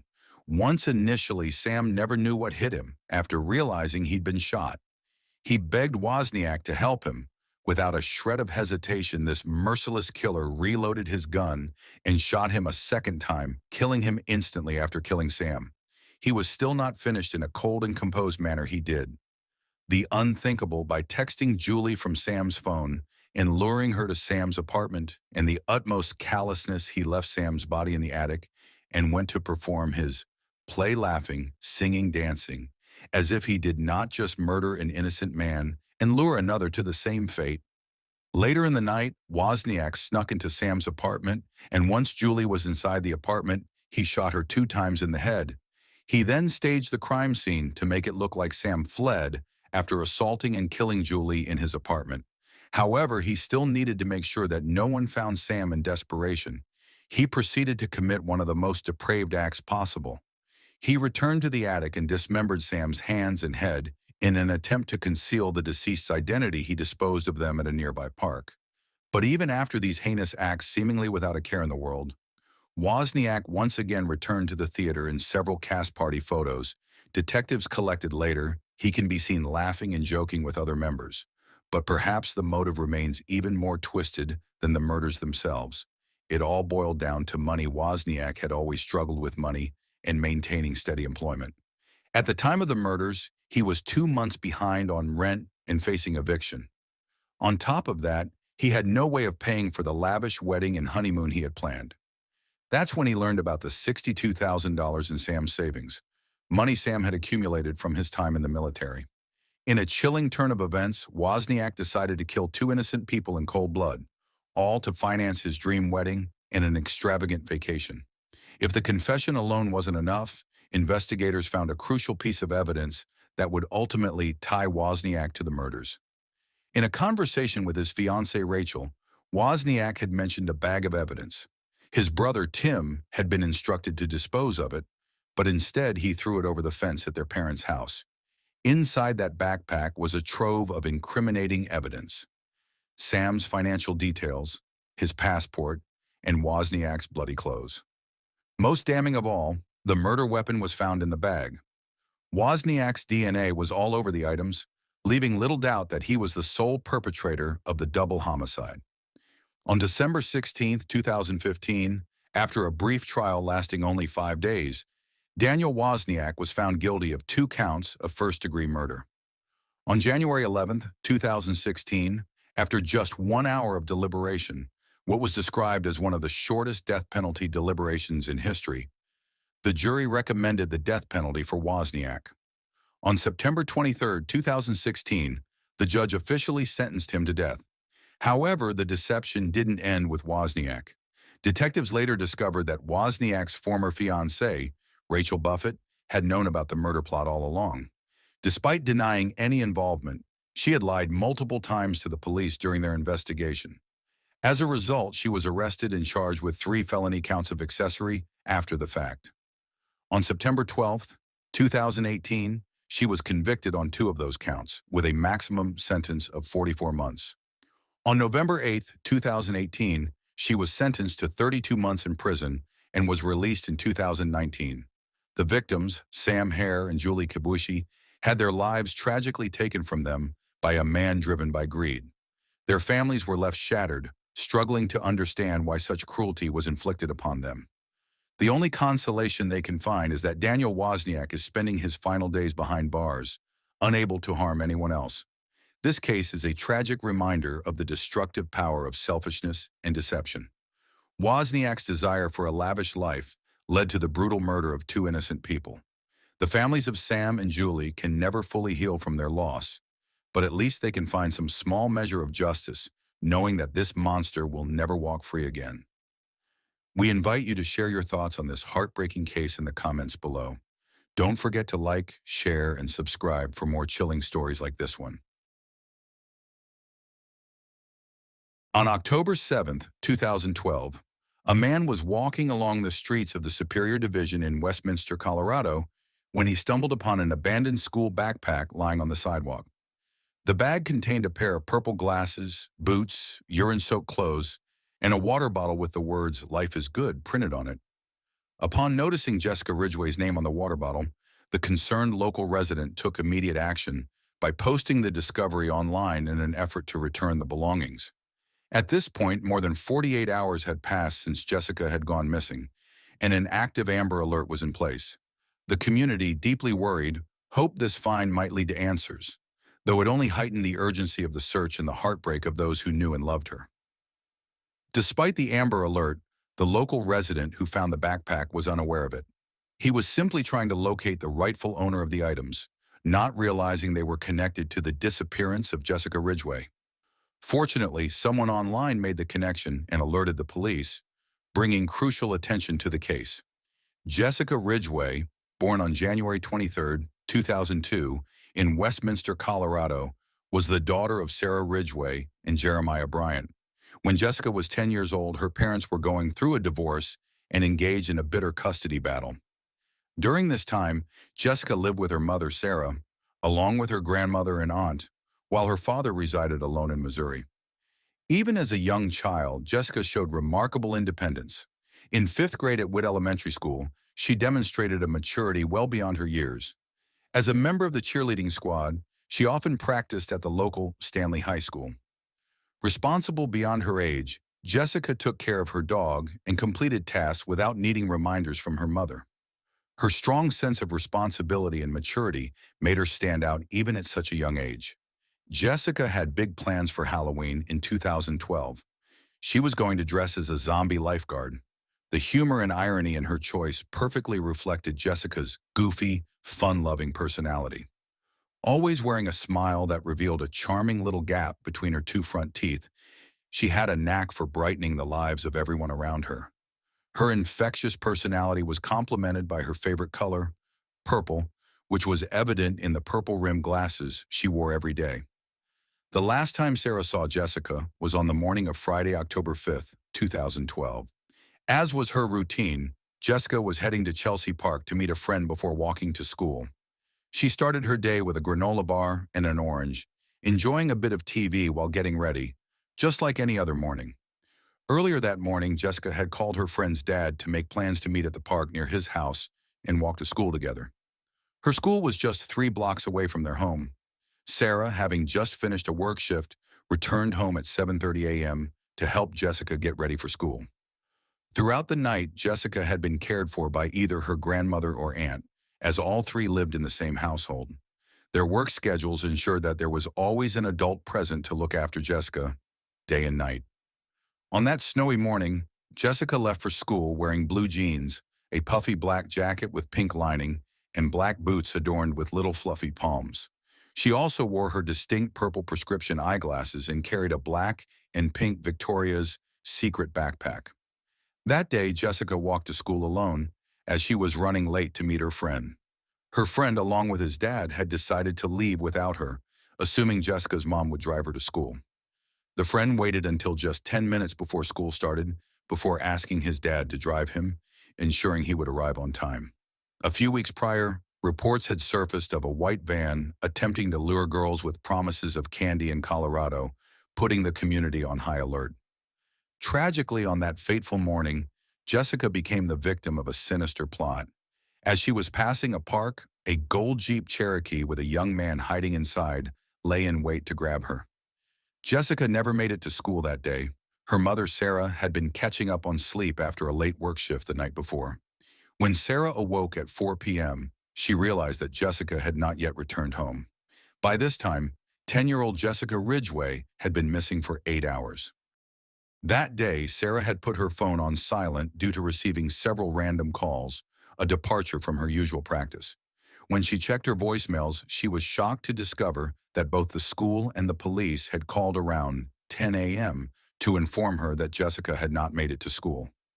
The realization that her daughter was missing sent waves of panic through Sarah, who immediately began to search for any answers. Alarmed and terrified, Sarah immediately contacted the police to report Jessica as missing, knowing deep down that her daughter would never willingly miss a day of school. With a growing sense of dread, Sarah understood that something was terribly wrong, and she desperately hoped the authorities would act quickly to find her daughter. Overcome with worry, Sarah hurried to the neighbor's house, desperately asking if they had seen Jessica. From there, she rushed to the school, scanning every inch of the route and combing through the campus. But despite her relentless search, Jessica was nowhere to be found. The missing posters vividly describe Jessica: blue eyes, 4 feet 10 inches tall, blonde hair, and weighing 80 pounds. Jessica's reputation as a smart, safety-conscious girl made it unimaginable that she would willingly enter a car with a stranger. Sarah feared that Jessica had either been forcefully abducted by an unknown person or perhaps had gotten into a car with someone she knew. Law enforcement began investigating the family, exploring the possibility that someone within might be involved in Jessica's disappearance. The first suspect that emerged was her father, Jeremiah Bryant. Given the ongoing custody battle and the complexity of family dynamics, authorities initially considered him a potential person of interest in the case. As they delved deeper into the investigation, they sought to rule out any involvement from within the family before expanding their focus. Jeremiah, who had been fighting for custody of Jessica, was quickly ruled out as a suspect. He had an airtight alibi, as he was in Missouri at the time of her disappearance. On the very day Jessica went missing, Jeremiah attended a court hearing regarding the custody of his daughter, a result of his missed child support payments. With his alibi confirmed, investigators shifted their focus elsewhere in the search for answers. On October 6th, the day after Jessica's disappearance, an extensive search was launched involving the police, family members, and the public. Search teams combed Jessica's usual route, using search dogs and thermal sensors in hopes of finding any trace of her. Despite their best efforts, the search yielded no results, leaving everyone involved devastated and increasingly anxious. The search continued, but the uncertainty of Jessica's whereabouts only deepened the concern for her safety. Finally, an Amber Alert was issued, featuring Jessica's photo and description. Purple ribbons were placed around the school and along her route, serving as a visual reminder to the public of her disappearance. This bold crime sent shockwaves through the small community of just 13,000 residents. Parents became more vigilant, closely monitoring their children's whereabouts and scrutinizing potential suspects in their own neighborhoods. The fear and uncertainty surrounding Jessica's disappearance heightened the sense of urgency within the community, as everyone hoped for a breakthrough in the case. On October 7th, 2 days after Jessica went missing, a local resident found her backpack. Foreign DNA collected from the backpack was entered into the CODIS database, which is used to store DNA profiles from criminal investigations. The results revealed a match to another case involving an assault and attempted abduction of an adult female jogger earlier that year. However, the DNA did not match any known individuals in the system, leaving investigators with no clear suspect at the time. This discovery, while significant, raised more questions and intensified the urgency of the search for Jessica's abductor. The discovery of Jessica's backpack raised both hope and alarm, while it suggested that she might still be alive and possibly with her kidnapper. The absence of her glasses and the urine-soaked clothes found inside the backpack pointed to potential danger. The missing glasses indicated that Jessica had likely been taken against her will, while the condition of her clothes raised concerns about her well-being and the possibility that she had been subjected to harm. The discovery deepened the fear that Jessica might be in immediate danger, intensifying the urgency of the investigation. On October 10th, the police redirected their search efforts to the town of Superior, hoping to uncover new leads that might bring them closer to finding Jessica. Their focus shifted when a tip led officers 9 miles away from Jessica's home to the town of Arvada in Partridge Park. There, human body parts were discovered in a black trash bag, but they were deemed not intact. This grim discovery raised the stakes of the investigation, casting a shadow of fear over the community as authorities worked to determine whether the remains were connected to Jessica's disappearance. New housing developments and a major freeway now surrounded Partridge Park, an old mining area where the remains were found. Covered with a white blanket, the remains prompted police to continue searching the area for more evidence. Through DNA testing, the authorities were able to identify the torso as belonging to Jessica Ridgeway, and her family was notified of the devastating news. Upon closer examination, the medical examiner noticed signs of cleaning on the remains. In a disturbing and horrifying discovery, a wooden cross was found inside Jessica's vaginal cavity. This chilling detail added to the brutality of the crime, deepening the sense of horror and urgency surrounding the case. A DNA profile of a suspect was extracted from Jessica's remains, and at this point, police had not ruled out anyone within Jessica's immediate family, including her mother, Sarah. When Jessica's father, Bryant, was questioned about Sarah as a potential suspect, he responded with disbelief, saying, "I don't see how any parent could do something like that to their child." His words reflected both his shock and the intense emotional turmoil of the situation, as the family grappled with the unimaginable and devastating reality of Jessica's death. On October 17th, Sarah Ridgeway made a 38-minute public statement in which she expressed her full understanding of the investigation and her cooperation with the police. She actively sought to eliminate herself as a suspect, urging the public and law enforcement to focus their efforts on finding the real perpetrator. Sarah's statement was filled with emotional anguish as she tried to reassure the community of her innocence, all while grappling with the horror of what had happened to her daughter. On October 17th, police canvassed the town where Mindy Sigg lived, conducting interviews and gathering information. Mindy lived in a house with her two sons, Austin and his younger brother. Although the police had no immediate cause to search Mindy's home, they were questioning almost everyone in the area as part of the ongoing investigation. They documented the details Mindy provided, but the search in her neighborhood made the residents uneasy. Some of the neighbors found her older son, Austin Sigg, to be odd, and his behavior began to draw attention as the investigation unfolded. This raised suspicions and added another layer of complexity to the case. On October 19th, a tip from one of Mindy Sigg's neighbors led detectives to Austin Sigg. The tip described Austin's obsession with death and a silver cross he wore around his neck, which raised concerns. Police questioned him and searched his home, but they couldn't find sufficient evidence to press charges. They also conducted a search of his father's mansion in Parker, southeast of Denver. Austin's father, a media company owner, had purchased a large estate overlooking the town, providing ample space where Austin could potentially hide Jessica's remains, possessions, or other evidence. Police obtained a DNA sample from Austin through a buccal swab to compare with the samples they had from Jessica's water bottle and her remains. The growing police presence seemed to intensify the pressure on Austin, and by October 22nd, he began to unravel. Feeling sick and wobbly, Austin confided in his friends at Arapahoe Community College about his misery. His nervous behavior around the police and his growing distress raised further questions about who Austin Sigg really was and what role he might have played in Jessica's tragic fate. Austin Reed Sigg was born on January 17, 1995, to Mindy and Robert Sigg in Westminster, Colorado. His parents parted ways when he was just a child, and after their separation, his father remarried and started living in a nearby mansion, which played a significant role in shaping Austin's upbringing.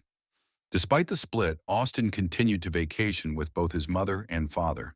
His relationship with his father remained cordial, though their interactions were somewhat limited during his early years.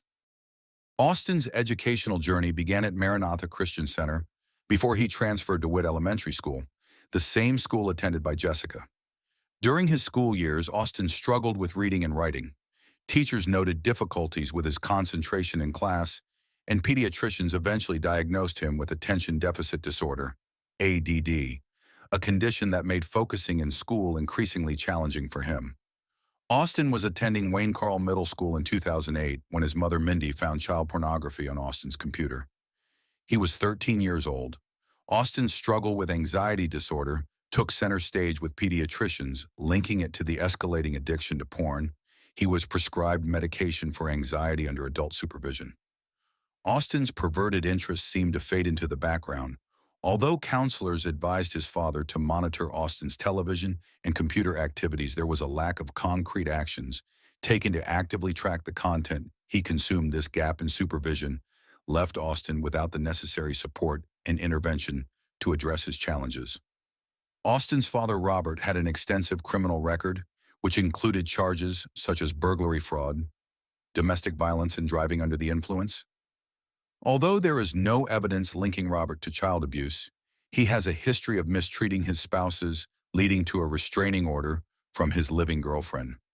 Despite the early parental conflicts, the later part of Austin's home life was characterized as loving and calm. He enjoyed a circle of friends and led a typical social life. Austin was part of the Jeff College concert choir, where he found himself sometimes teased due to his high-pitched voice for his age beyond the choir. His interests extended to realms like World of Warcraft, Call of Duty, and a modest collection of decorative swords and knives. However, it was Austin's open fascination with death that made him stand out as peculiar to some of his peers. His interest in dark topics often made others uncomfortable. Austin's romantic journey began when he met his girlfriend at Warehouse 180, a social spot for Christian teens. They started dating in late middle school, and their relationship continued throughout high school without any apparent red flags. Describing him as a genuinely sweet guy, his girlfriend never suspected him of intending harm or malice. Throughout high school, Austin would spend one night a week at his girlfriend's house. His mother, Mindy, noted that he would stay at her place around 3 nights a week, leaving the mystery of where he spent the other nights. Fellow students regarded Austin as a kind individual who would engage in friendly conversations with anyone in the hallways, often offering to walk with those who were alone. We never thought, like, it was shocking. He was the kid that went around school and, like, the kids who walked down the hall alone, he would walk with you. Sharing a room with his younger brother, Austin's side was decorated with katanas, a kimono, and various Japanese decorations, alongside an Abbey Road Beatles poster. His growing interest in death became more pronounced, and he even considered becoming a mortician. Mindy would often joke about his fascination with death to friends and neighbors during his time at Stanley Lake High School. Austin's first foray into criminal behavior occurred on May 28, 2012, when he was 17 years old. In a disturbing incident, he attempted to subdue a 22-year-old female jogger near Kettner Lake in Westminster Park using a homemade chloroform rag. Austin parked his car near police surveillance and then roamed the park, spotting the jogger on her first lap. He hid in the bushes, waiting for her to pass by again before attempting to attack her. Fortunately, the jogger fought him off and escaped, promptly reporting the incident to authorities. She described him as a 20 to 25-year-old, 5 feet 7 inches white male with an average build and brown hair. This vague description led authorities to lift a DNA sample from the jogger's shirt and enter it into the FBI's CODIS database. After the failed attack, Austin went on vacation to the U.S. Virgin Islands with his mother and father. While on vacation, there is no evidence to suggest that Austin committed any crimes. Strikingly, he exhibited no signs of peculiar behavior or distress after the attempted assault on the jogger, leading up to the tragic incident involving Jessica Ridgeway's murder. Now fast forward to October 22nd, when the police had taken Austin's DNA in connection with the Jessica Ridgeway case. Austin knew it was only a matter of time before the authorities would realize it was him all along. He was nervous, and the only comfort he could find was in the lap of his mother. It remains unclear whether Austin frequently slept in his mother's bed, but on this particular night, he did. The weight of the trauma from his actions took a toll on him, affecting him profoundly. This moment, before his eventual confession, marked a turning point as the full weight of his crimes began to sink in. On October 23rd, Austin finally confessed to his mother, Mindy, that he had murdered Jessica Ridgeway. Overcome with guilt and the weight of his actions, Austin revealed the truth to his mother, who was shocked and devastated by the confession. This moment marked a crucial turning point in the investigation, as Mindy immediately contacted the authorities, leading to Austin's arrest and the beginning of a larger investigation into the crime. It was then that Mindy made the 911 call to confess on Austin's behalf, informing the police that some of Jessica's remains were still in their house. Hi, this is Molly at Westminster Police. Can I help you? Hi, I need you to come to my house. My son wants to turn himself in for the Jessica Ridgeway murder. And what's going on there? Ma'am, not hear me? He just confessed to killing her. I know. I want you to tell me what's going on. Can you tell me exactly what he said? But he did it, and he gave me details, and her remains are in my house. Did you see them? No. Is he there with you? Yes. Is he cooperative? Yes. How old is your son? 17. What is your son's name? Austin Sig. Can you spell it? You said Austin? Okay, and spell his last name for me. S as in Sam, I-G-G. Okay, I understand that you're probably, feeling pretty crappy right now, but I want you to know that you did the right thing. He did it. He just wanted me to call. He is turning himself in. Okay, do you think that he's going to be cooperative with the officers? Absolutely. Okay. In a state of shock and distress, she revealed the horrifying truth, and the dispatcher, sensing the gravity of the situation, persuaded Mindy to hand the phone to Austin. The police hoped to speak directly with him to extract more details about the location of the remaining remains. Do you think that Austin would talk to me? Will you talk to him? Yeah, hold on. Okay. Hello? Is this Austin? Yes, it is. Hi, Austin. This is Molly at the Westminster Police Department. Hi. Can you tell me a little bit about what's going on right now, or how you're feeling, or how did this come about? I don't exactly get why you're asking these questions. I murdered Jessica Ridgeway. Okay. I have proof that I did it. There is no other question. You just have to send a squad car, something down here, and I will answer all the questions that you want to ask, or anyone wants to ask of me as soon as you got to get down here. Okay. Austin, I have a police officer that's going to come over to your house, okay? Can you tell me what part of the house that her remains are in? Underneath the house in a crawl space. Okay. Did you know Jessica before this? No, I did not. Are you going to school anywhere? We're at the Hope Community College. And you're 17? Yes. Austin, still overwhelmed by his actions, reluctantly complied, providing the authorities with critical information that would lead them to the rest of Jessica's remains and solidify his involvement in the crime. Austin's tone during the 911 call started off matter-of-fact and calm, but it quickly escalated to frustration as the dispatcher persistently asked questions about the murder and motive. Austin, clearly growing uncomfortable with the interrogation, began to show signs of agitation as the dispatcher pressed him for more details. During the call, Austin not only confessed to the murder of Jessica Ridgeway, but also admitted to attacking a woman at Kettner Lake, further revealing the depth of his violent behavior. Additionally, he casually mentioned having a speeding ticket, which seemed to reflect his detached and unfazed demeanor, despite the gravity of the situation unfolding around him. During the 911 call, Austin admitted that some of Jessica's remains were in a crawl space beneath the house.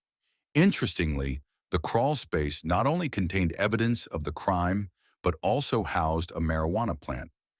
Given Austin's known habit of smoking marijuana, it seemed that the plant was part of his personal stash. This discovery added a chilling layer to the already horrific crime, revealing not only the remains of Jessica, but also a glimpse into Austin's life and the disturbing nature of his actions. The combination of crime evidence and his personal stash painted a picture of a deeply troubled individual. And Austin told me he's taking like classes at community college. Yeah. What kind of classes is he taking? To be a mortician. He wants to be a mortician? Okay. During the 911 call, Mindy audibly laughed when she mentioned that Austin wanted to be a mortician. This reaction could potentially reveal a mix of guilt, denial, or perhaps a certain naivety regarding the gravity of the situation. Mindy's laughter in such a moment of crisis was unsettling, as it contrasted with the severity of the circumstances and might have been an unconscious defense mechanism in response to the overwhelming shock. Austin, on the other hand, sounded deeply shaken during the call. Both he and Mindy were crying out of fear. Okay. Are you still at the front door? Yeah. Okay. They're walking up to your house, okay? For their safety reasons, they park down the street and they're walking up. Okay, and like I said, they're going to be plain clothes. They're not FBI. With Austin's emotions clearly unraveling as the weight of his actions sank in, the call was a stark contrast between the emotional turmoil of the moment and the chilling details that Austin was forced to confront, adding complexity to the already harrowing situation. However, when Austin went to the police station later to make a formal confession, he appeared somewhat more relaxed. Unlike during the 911 call, where he was visibly shaken, Austin maintained a calmer demeanor during the formal confession. His body language and tone were less frantic, suggesting that he had processed his emotions to some degree. While he still confessed to the horrific crimes, his composure contrasted with the intense fear and distress that had been evident during his conversation with his mother. This shift in demeanor added an unsettling layer to his personality, as he seemed almost detached from the severity of his actions at that point. The dispatcher remained on the line with Austin and Mindy until the police arrived, offering support during this tense and distressing situation. Both Austin and Mindy were physically sick and experiencing panic attacks, clearly overwhelmed by the gravity of what was unfolding. When the police arrived, detectives promptly read Austin his Miranda rights in the presence of Mindy, who gave her consent for him to make a full statement. There was no resistance or struggle from Austin. He willingly went with the police. During his confession, Austin was casually eating and sipping soda, a detail that was later brought up in court. This behavior struck many as unsettling, given the nature of the crime he was admitting to. Interestingly, the initial DNA test on Austin's sample, which he had been so nervous about, came back negative. However, it turned out to be a lab technician's error, and a second sample was tested, resulting in a positive match. The fact that the first DNA sample didn't match highlighted the importance of Austin's confession, which ultimately led to his arrest. While Austin was being interrogated at the police station, officers searched his house. They found black trash bags in the crawl space, similar to the bags used to wrap Jessica's torso, which had been discovered in the park. During the interview, Austin admitted to the horrifying act of murdering Jessica. He claimed that he had gone hunting that day and did not know or have any prior connection to Jessica. However, he noted that Jessica, being late to school that day, was possibly one of the very few children still walking to school, making her a vulnerable target. This chilling detail underscored the calculated nature of the crime and the vulnerability of the young girl that Austin had targeted. Go on and tell me what happened after you grabbed her. She screamed and I told her to be quiet, and I used zip ties to zip tie her hands and legs together, and then I hopped in the front of my car and I drove her around for probably a good 10-20 minutes. I asked her if she had a cell phone, looked for that.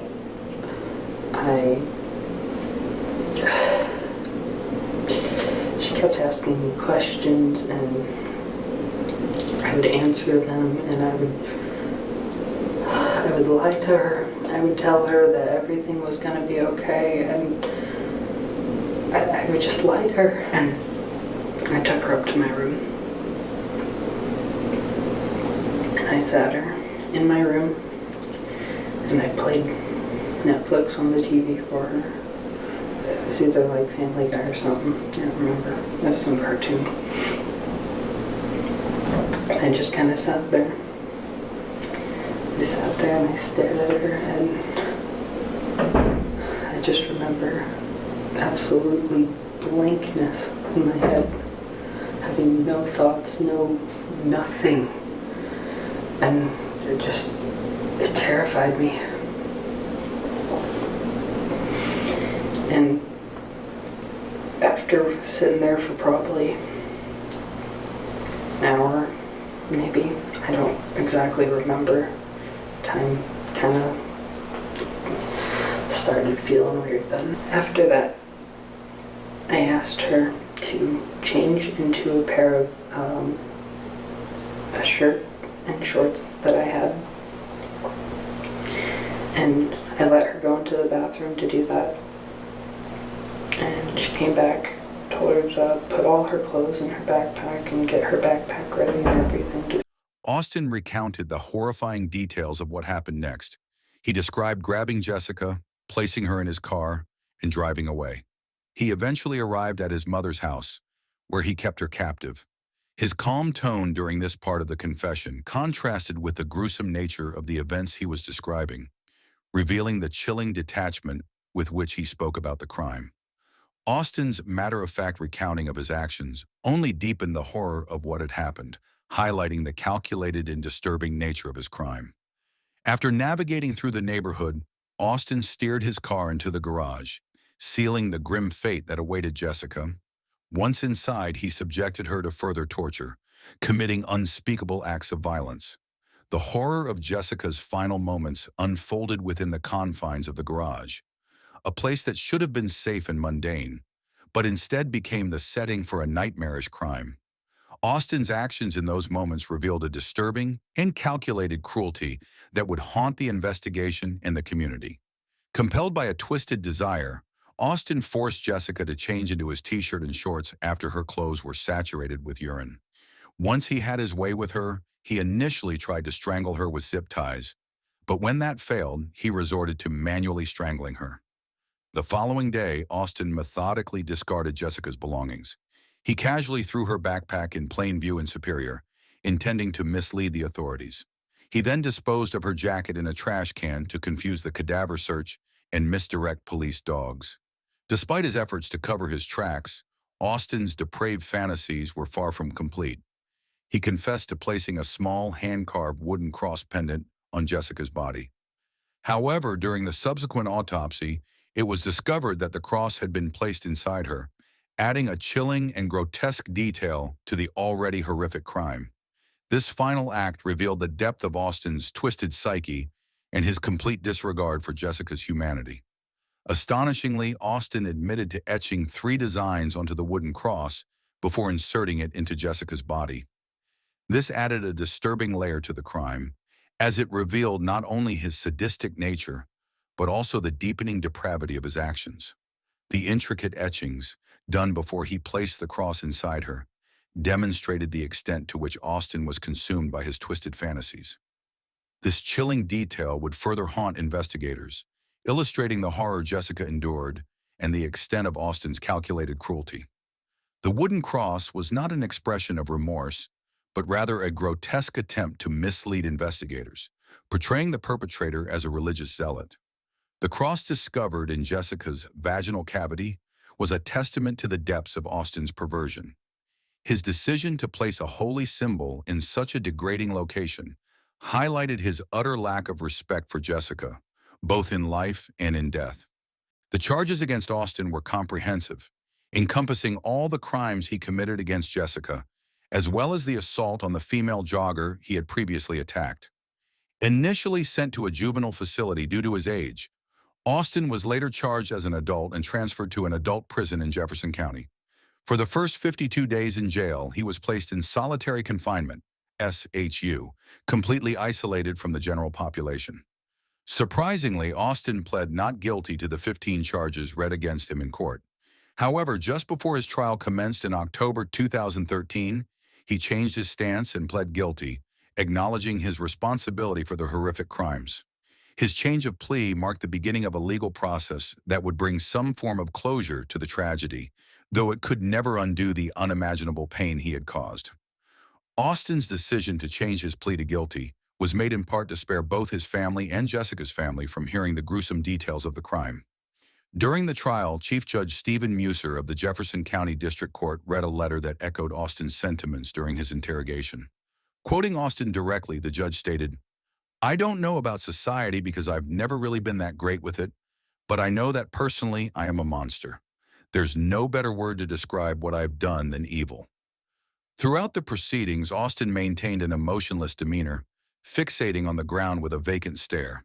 However, during the victim impact statement, a glimpse of humanity briefly surfaced when he began to cry.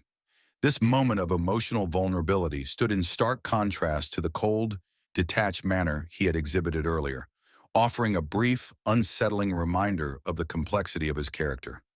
Despite the tears, it did little to alleviate the overwhelming horror and pain caused by his actions. Whether Austin's tears were a genuine expression of remorse for Jessica or simply a reaction to his own predicament remains uncertain. It's difficult to say if he truly felt regret for his actions or if his emotional response was rooted in the gravity of his situation.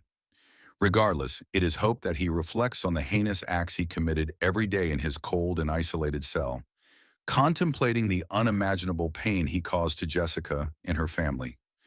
Due to a Supreme Court ruling deeming it unconstitutional to impose the death penalty on individuals under the age of 18, Austin was spared from facing capital punishment.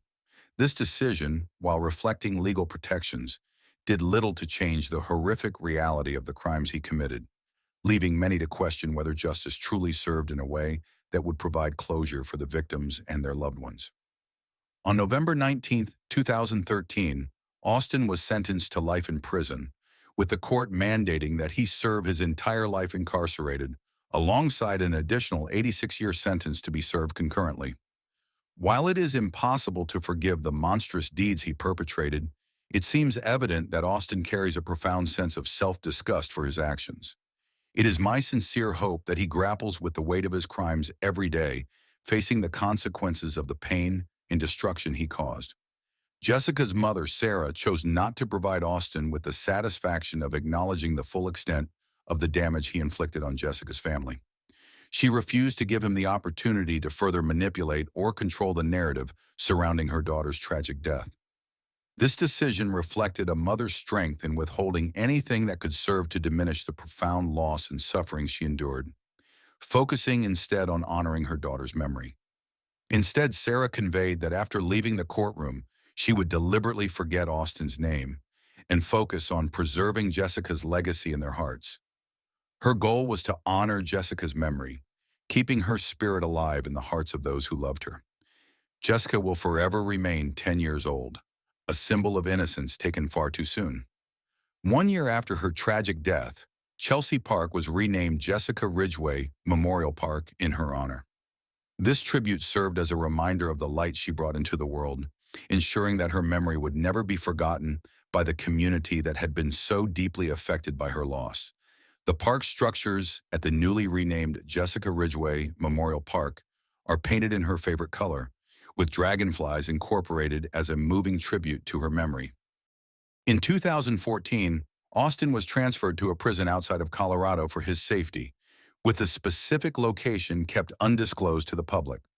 While his confinement might ensure his physical safety, one could only hope that it mirrors, in some way, the conditions imposed on his victim. It is a deeply unsettling thought, yet the hope remains that Austin will face the consequences of his actions and reflect on the lives he shattered. How do you think the community's efforts to honor Jessica's memory have helped in healing after such a tragic event? What are your thoughts on the justice system's handling of Austin's case and the consequences he faced? Thank you for watching. If you found this story impactful, please consider liking this video, subscribing to the channel, and hitting the notification bell to stay updated with our latest content. Your support means a lot.